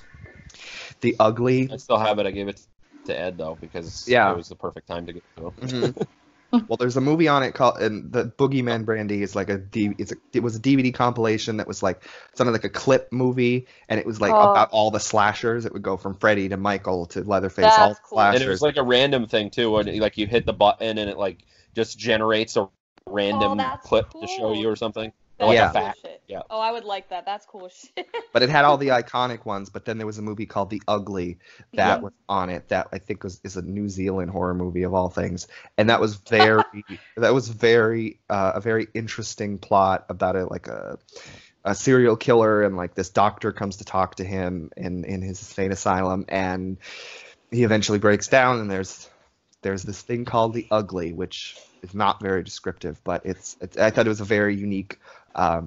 It sounds kind of creepy, just the way. Yeah. Yeah. And then my last one, and I will defend this. This is not something that I feel like anyone would. A horror movie podcast. It's because I grew up with it. It's a quote-unquote kids horror movie, but I will 100% defend it as a horror movie. Scooby-Doo on Zombie Island. That's awesome that's still with you and you still love it. Because I was little, and you know how kids will watch the same thing over and over? That was Dylan. That what he? That's so funny. That is so cute. They did so many Scooby-Doo like direct-to-DVD animated movies. That was the first one. That is. And I agree. Zombies. You're not wrong. It's horror. It is. You got Fred ripping off and decapitating a zombie, and the zombies get cut in half, and there's like ghosts and cat people. I was talking about cat people. It's just That's cool. It's something I grew up with, and it's something that's still goofy and still Scooby-Doo, but it is dark and it's horror, and something that you wouldn't really expect from that. But there are a lot of movies that kind of have like that straddle that line, because like I could think of like Beetlejuice is another one that's like funny and haha, but like creepy as shit too at the same time with like the dark imagery, and a lot of the Tim Burton movies are like that. So I can I mean, I love fucking Nightmare Before Christmas, and some people are like, oh, the imagery in that is so creepy, but I love that. So I get it. Yeah. But yeah, that's definitely choice. Unexpected choice, Dylan, but I like it. Definitely one movie that has stuck with me, and a movie that I still really love. Adrienne Barbeau does a voice of like the villain, which is very cool. Oh my god. Yeah, she's got like a southern accent and thing. Yeah. Oh, that's funny. Very cool. And then Did she say wipe the stove? But then quickly to I don't know why I'm going back to this, but how messed up and dark that Scooby-Doo movie is. It's very adult with the subtext and things. Like the whole thing is on a plantation, and as a kid you wouldn't get that, but it's like a slave thing. And then there was like a flashback to where there was like they didn't call them that, but they were like slave owners and whatever. And then they like led a group of people into the water, and then it cut away as there's alligators like killing them. So that's all of our honorable mentions. Now we can finally get to our number one. Finally. So. Well, I was gonna ask if you guys don't mind if I can just go first, because I'm pretty sure everybody knows what I'm gonna say. All right. And I'll just share a little. And I'll just very quickly just share a little story I wanted to say, and then I'll be done because we talked about it so many times, and I can't express it enough in words how much I absolutely fucking love this movie. But of course, my number one is drumroll. Oh my God, what is it? Yeah. Oh, it's the of course it's the new Child's Play movie. Didn't you guys see that one coming? No, it's Pet Sematary from 1989. Best fucking horror movie ever. For so many reasons, it means so much to me, and I already said a lot of it, so I won't get too much into it. But one story, I think I told you this, Dylan, but I said whenever we talk about Pet Sematary, I want to share it with my mom. This proves how this movie has been in my family for forever. So I don't even think I was born yet. She said it was like the year or the year after Pet Sematary came out, because it was on TV. She found it. She was flipping through the channel. She found it. She thought it looked interesting. She started watching it. She's by herself.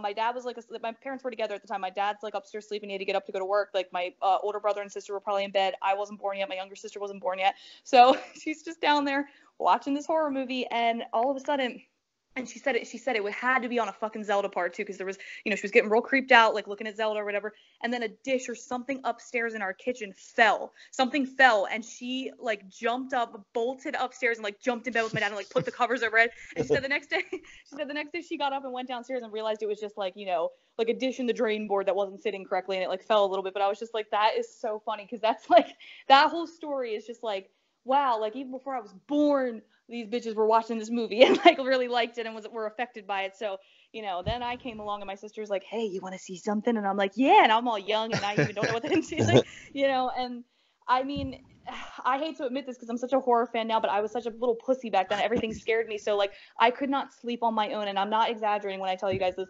Months. It had to have been at least 2. And my dad was pissed. Like, of course, my parents didn't really care what we watched. Like, they were very relaxed and chill. Like, it seems like your guys' parents were with like watching things. But my dad was kind of pissed because he was like, she won't go to sleep. You got to sleep with her then. So he made my sister sleep with me every single, because I had visions of Zelda just sitting in my corner, fucking coming to like fucking eat me or whatever. Like, I don't know. Like, it like affected me. It scarred me. But it also made me love the genre, and that's what introduced that. And Resident Evil, like I said, grew up watching my dad play the Resident Evil games, were the two things that got me into horror, and I will always love and treasure that movie. I like you were saying, Eric, it's really unique that it's just the subject of that movie is so dark, because it's just about death. Like, it's not really like, it's about like the fear of death, how different people deal with death, like how Rachel is so scarred from it because of Zelda's, death or whatever. And, it's just, I love it so much. Different like ages and like levels of people, how you would deal with it, like say exactly, and all the way up to like when he's talking wow, I just drew a blank. We talked about it so much, things are falling out of my head. I know, right? His name, the Fred, what's his name in the movie? Judd. Duh. Yeah. Wow. Yeah, and like when he's talking about like people that he's lost and things like that, and and especially like, well, in the book, Norma, his wife, is in the book, and they didn't put her in the movie, I guess, for time reasons or whatever. But I like that too. Like, she's the one that kind of starts the death thing in the book, whereas I think in the movie it's Missy, which is like the housekeeper or babysitter, whatever she is. But I just love it. And we didn't really talk a lot about the actors, so just very quickly, I want to say I think this movie is, well, you did a little bit, Dylan, when you mentioned it, but I think this movie is perfectly cast. It's a shame not a lot of the actors are very, I think, even known today. I think Denise Crosby did like some Star Trek stuff, so she might be a little bit more known. I've seen Dale Midkiff, who plays Lewis. I've seen him in a couple other things, but they're mainly like little TV movies, but he's really good. I think the biggest actor was obviously Fred Gwynne. Rest in peace. He played such a good role. Like, there could have been nobody better for that fucking role. Like, he just...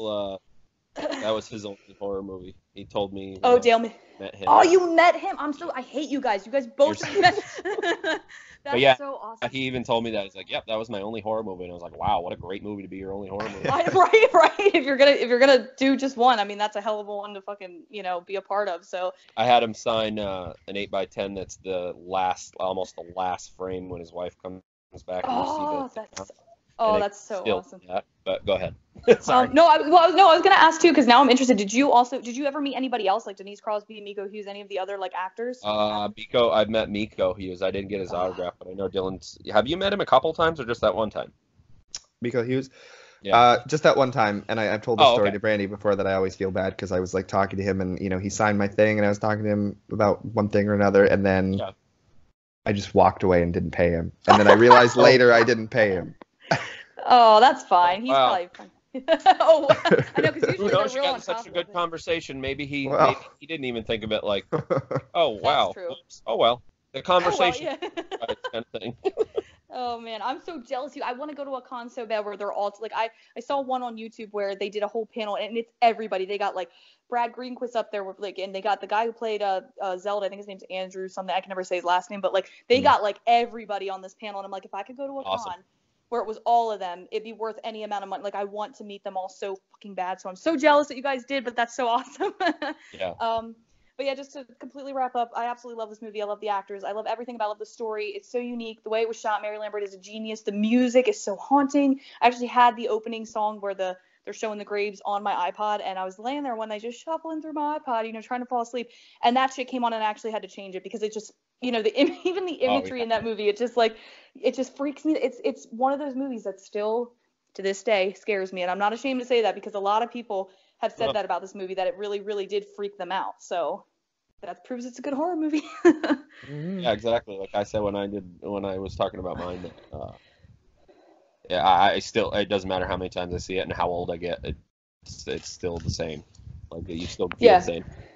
Yeah, and it never gets old. I've seen it so many. I told Dylan it's one of those movies I could probably watch the credits and then restart and watch again. Like I never get to, it is so good. It's so entertaining from beginning to end, and it should have never been remade. Unfortunately, it was, and it wasn't great. But I guess we always have the original for a reason, so I can. Just it says something. It says something that it was on all of our lists. That's very cool. That's actually really awesome. And it was like 3, 2, 1 too. Yeah.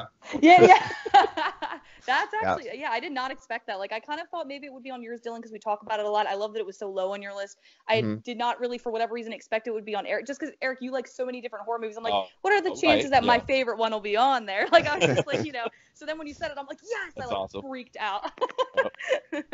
But yeah, I'm done now. Just had to say that Pet Sematary is amazing. And to anybody listening to this, if you've never seen it, holy shit, go see it. And read the book. The book is so good. It will literally keep you captured from beginning to end. It's so good. Mm-hmm. One last quick Pet Sematary thing I had to mention, because nobody mentioned, but me being a music person, I love the song. Me too. Oh my God. It's my favorite. I love Ramones, but it's my favorite Ramones song. Oh my God, me too. Oh my God. You're my new best friend. Dylan, you're not my best friend anymore now. That's fine. That's fine. None of us... the fact that none of us mentioned it beforehand, it's... Oh my God, no. I had to get it in there. No, it's so funny you say that, because when my boyfriend and I are sitting and have a couple beers or whatever on like a Friday night, like I'll usually put my iPod on and I'll let it shuffle, or I'll play some music. Like I'm very into, Dylan knows this about me, like classic rock. Like I love like the Beatles and Pink Floyd and like I love all that type of stuff. So I'll like, and so does my boyfriend. Like we both bond over that, even though we're like 25. We both like the stuff way before our time, haha. But like I'll like quiz him sometimes and I'll put music. I'll be like, who's this? And he'll, we just play this like little game where we do that. And the other night I had it. It was like full blast too, and I put Pet Sematary on, and him and I were just like, yo, my! I mean, we actually went out to a funny fact. We actually went out to a karaoke bar one night because I like to sing. He doesn't really like to. I have to, get him a couple drinks first before he'll sing with me. But but I actually put Pet Sematary. It was on the fucking list, and I was like, oh fuck, there is no, like, I did not expect to see that, so I put in for it. And even the host of the karaoke, like the guy that gave us the microphone, was like, I haven't heard this one in a long time. You guys take it away. And we were like, I don't want to be. Oh my God, we were so. That's amazing. So I'm glad you mentioned that. That's awesome. But anyway, I know I ramble a lot, but that's my favorite. I don't know, Eric, if you want to go next, Eric, or if you want to be saved for last since you're the guest. Don't mind. Go whenever. Whatever you guys want to do. Well, I was thinking it would be very cool to, since you are the guest, to Yes, we can have some anticipation and see what your number one is. 'Cause Yeah. mine, I think you both know. Yeah, I think I know. But my number one, which I wanted to go first because I think you both know it, is Night of the Living Dead remake. Yes. Controversial. Which I'm sure is controversial, but it came out in 1990. It really is, and I think it's so good because it's a lot of the same people that made the original. I think one of the reasons they even made it was because they didn't make any money off of the original. So they were like, let's do this again. Right. And Tom Savini directed it, and Do George it right this time. and get paid for it. But I think the whole thing, top to bottom, is just like the perfect example of a perfectly executed remake. It doesn't change a lot. The movie just keeps moving. I think all the casting is fantastic. Everybody really matches the original character in looks and behavior. But then they even make like racist Harry even worse in the remake, but he's also great. Yeah. Tony Todd is Ben, and that's I fucking love awesome. Tony Todd. Candyman, shout out, I love Candyman. He's also in the Final Destination movies, which is awesome. Oh yeah, doesn't he play the guy that like incinerates The people or something? mortician. Yeah, And then I even think Barbara is improved. I know when they made the original, the female characters in the original are not really that effective or helpful. Barbara, it's just it catatonic. Was the 60s. Women That's the one like thing I will say more modern kind of thing. Like they brought that to like that time, like 1990, with like women being more vocal and strong and like like strong female characters. Yeah. And I think instead of Barbara going catatonic, I love that Barbara sort of takes control of the situation and definitely becomes stronger and becomes a badass. And I love that she survived the film too. I think that was really, really good. I don't know. This is also a movie I could watch over and over and over. I just think it's a perfect remake, and I think I like it more than the original. I don't know why, but I do. Not to say I don't love the original. I still love the original. Right. But there's just something special about the remake to me that I just absolutely love. I love that, and maybe it comes from this movie as to why I like this version of a zombie. I love zombies when you can't see their eyes and they're just white over. That's creepy. Yeah. So, like more or less like the person is completely gone and that's not the person anymore. Yeah. And then the movie is like has a twisted like irony where the whole time they're looking for the key to the gas pump or whatever, and then they don't find it, and then the whole time Ben and Harry are arguing about going to the basement, and Ben doesn't want to, and then he gets driven to the basement and wears the gas pump key in the basement where they didn't want it the whole time. I just thought it was great. I loved there was homages to the original where like the mom Helen gets killed by Sarah, the daughter's the little girl. Yeah. I think they changed the daughter's name for some reason from the original. I don't know why, but Sometimes I think they do that, which is weird. But then there was like I read that there was going to be a big homage to her original death where her daughter stabs her to death with the trowel, I think is what it's called, the gardening tool. And I think in the remake they were going to have a big a more elaborate scene where the mom gets the gardening tool and is trying to fight her off or whatever. Oh wow. But then they weren't able. That would have been awesome. I think they weren't able to do that for budget reasons, and they didn't have time. But then there's still the homage of the daughter bites her and the blood splashes on the trowel. I think that was really cool. I just think this movie it's a great remake, and of course because everyone that's involved, it pays so much respect to the original. So I think that's why I liked it, because I obviously, again, this is probably why I should give remakes more of a chance, because I absolutely loved this remake, and I didn't think I would, because again, grew up with the original, love the original, love it like so much. Like that was one of the first other horror movies I was introduced to, Night of the Living Dead, and my dad's always, and they colorized it. They have it colorized on Amazon. Oh, that's awful. I watched that. Awful. Zombies are like green. Like they look green and like they're not aliens. Why are they green? Yeah, it would just look a little too thing blue. to point out. Yeah. Yeah, and I remember I actually was watching the colorized version because I was like, oh, this might be kind of cool. Obviously, and then my dad, I was living at my dad's at the time. He walks upstairs, he's like, what the hell is this? No, you gotta watch it in black and white. And I'm like, yeah, I know. I hate when they do that to black and white movies. It looks so bad. I know when they try to color, because even when they do it in like pictures, like. Yeah, exactly. And all the colors always look too bloomy. Like everything's too bloom. And like I don't. And like they make like this is such a weird thing to complain about. But Barbara's dress is I remember it's like a bright like blue in the colorized version. And I just never for whatever reason saw it as blue. Like in the black and white version, I was like, oh, she's probably wearing like a. I mean, everything looks white because it's black and white. So I just always assumed it was like a white or maybe like a paler color. But it's like this eye-popping blue, and everybody looks like you said. The zombies look green, and everybody looks like yellowy. Her hair's like way too blonde. I'm like, nah, this is not good. Just keep it black and white. And I feel like the black and white adds to the eerie, like, you know, the atmosphere of the movie. I like that it's kind of shot, you know, the way, like, you know, and it was low budget, everything. I like that. It adds to it. But speaking of the remake, though, I'm actually glad you did introduce me to that, Dylan. I remember really liking it. I only saw it the one time when you showed it to me. Oh, I really want to show it to you again, and we can do, you know. Oh, a podcast. Yeah, definitely. Yeah. But I liked Tony Todd. I actually, this is going to be such a spoiler, but I assume if anybody's going to listen to this, like, okay, this is a spoiler. If you don't want to be spoiled Night of the Living Dead, skip like the next 2 minutes. But in the original, Ben's character gets shot. It's like, you know, a really horrible ending, but does the same thing happen in the remake? Because I can't remember. No, I think it's better. Yeah. Okay. Well, in the remake, I don't think he got bit. I don't remember. But he gets wounded or something. Yeah, I don't know if we did it. Yeah, now that you say that. Maybe it was like Walking Dead rules or something. Like they're already maybe like he died and but maybe he did get bit. We didn't know. I don't know. Good point. Yeah, but he gets driven to the basement, and then when Barbara comes back to the house later, there's another great moment when she comes back to the house and Harry had sort of hidden up in the attic. And then he pops around the corner when she came back, and he's still alive, like he had survived the night. And he's like, you came back. And then she just shoots him in the head and says, here's another one for the fire, because that's what he fucking deserved. Oh, yeah. That's great. But then, they open the basement door, and Ben comes up, and he had turned into a zombie, and then they kill him. That's how he dies in it. Oh, that's how he dies in it. Okay, so it's a little more, I guess, better obviously because he gets a little more, but that's it always fucked me up at the end of the original when he's just like, oh yeah, he survived, and he walks in there like bam, got the last one. I'm like, damn it. yeah I think that was not trying to be dark way, but that was also kind of a sign of the times too, even though Romero always denied that, because casting a black character at that time was like a big deal, but he was just like, no, he was just the best one for the role and whatever. But I met Tom Savini. I'm sure you did the same year, Eric, at Rock and Shock. Well, I met him, and he signed my DVD, and I told him that, you know, I love the original, but I actually love this movie, and it's my favorite movie, and I like it more than the original. And he always said, yeah, me too. No, that's cute. God, you guys have met a lot of impressive people. I'm so jealous. I gotta come to Vermont. I wanted to add with the color thing before that you were talking about. When I brought Dylan to the first Rock and Shock, and you were like Ed's age, I think.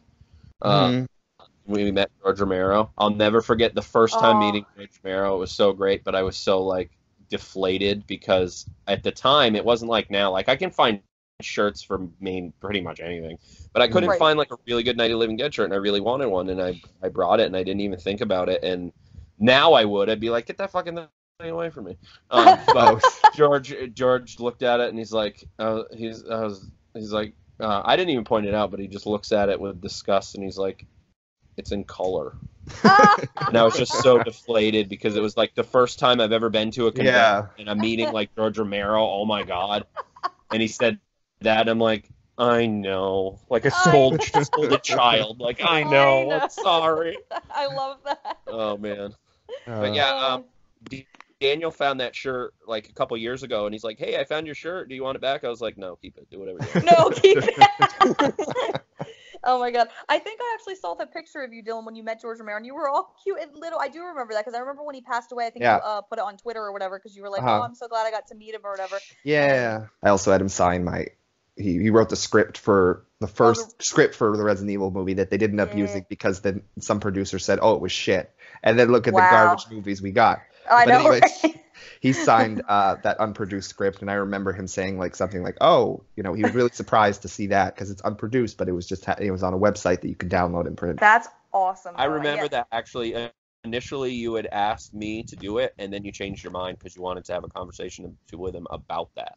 I think so. That's what I remember, anyway. Right, I think so. Wow, so you were like 12 or 11 at the time? No. This was another time. You guys met him a couple times. Oh, I hate you guys so much. Last time I met him, it was really sweet because at that time Ed was getting into stuff, and he was probably 9. Aww. 8, 9.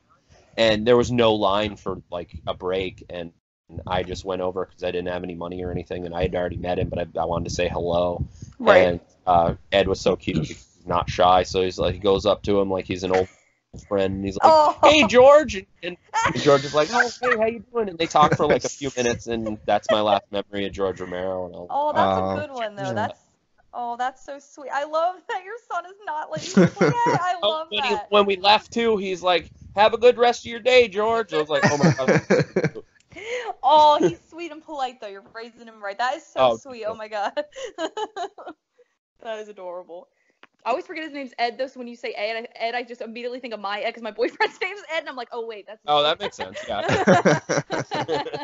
Well then. The most anticipated one. Yes. What's your number one, Eric? Well, one thing I will say is, after saying the ones that I said, do I necessarily like everything about this movie more than other ones, like meaning like scariness or this or that? No, because I don't think this one is scary, and I never have, but it's such an amazingly well-crafted movie. And I'll tell you the connections too while I'm talking about it. And we're coming full circle here, but it's Dawn of the Dead. Awesome. I have so many autographs, and I was so sad this year that because I had barely any money, but I still got to Rock and Shock because I've been to every single one, but everything started falling apart. And ironically, Dylan, my wife's friend, had asked Dylan, "We have one more seat. Do you want to go?" And Dylan, I was with them, and he asked, and he's like, "No, I think I'm okay. I'm gonna sit this one out or whatever." And I was like, "There's my chance." So I was able, and I didn't get Ken Foray's autograph because I didn't know, but I will. Because I got Tom Savini's, I got George Romero's, I have. That's awesome. Oh man, I have pretty much the whole cast at this point, minus early effects. But I will say, because it was Tom Savini in his infancy. Let's be honest. Like some of the effects, the way they look, like the bites are cool, but like the weird like grayish bluish skin, like that was a little weird. But I kind of got it because it was still early in the apocalypse. Because honestly, I think like, and he actually is. I think he agrees. For dead movies, Tom Savini's best work, I think, is in Day of the Dead for zombies, anyway, because that was like full on, and like the gore was great and the effects looked real. But anyway, back with Dawn of the Dead. Just on day, Eric, it's sacrilege, and it's one I got to show her. Brandi always says she has never seen Day of the Dead. I know. I've seen Dawn. I've seen Night of the Living. I've never seen. I guess anything's possible.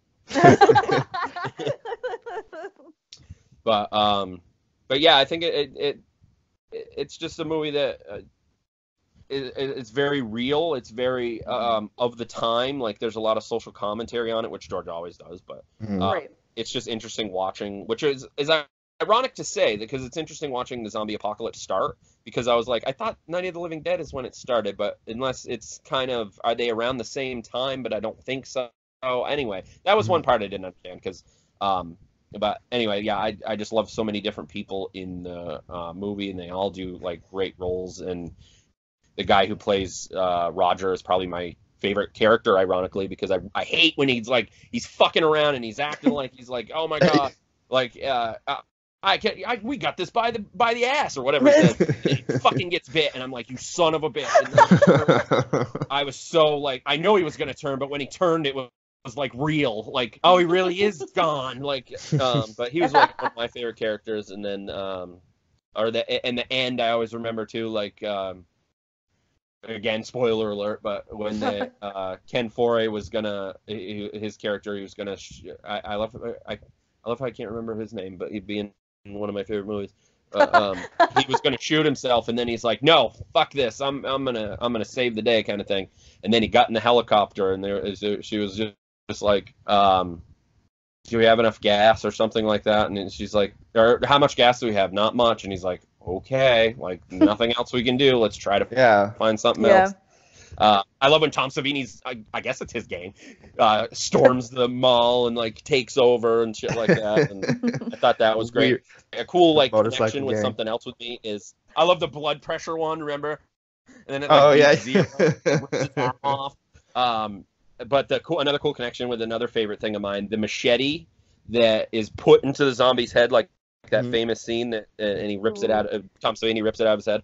It's the same machete in Friday the 13th Part 4 that kills Jason. What? Oh, that's awesome. Because Tom Savini did both movies, and I always thought That's that was really awesome. cool. That But is so many awesome. things I can say about it. Like, I can picture myself, like, as nerdy as it is, I can picture myself as one of those characters, like, or another character. Like, I love that movie that much. So I guess I could say, like, even though the other ones I might be more scared by, I genuinely love the movie, and I always have, and yeah.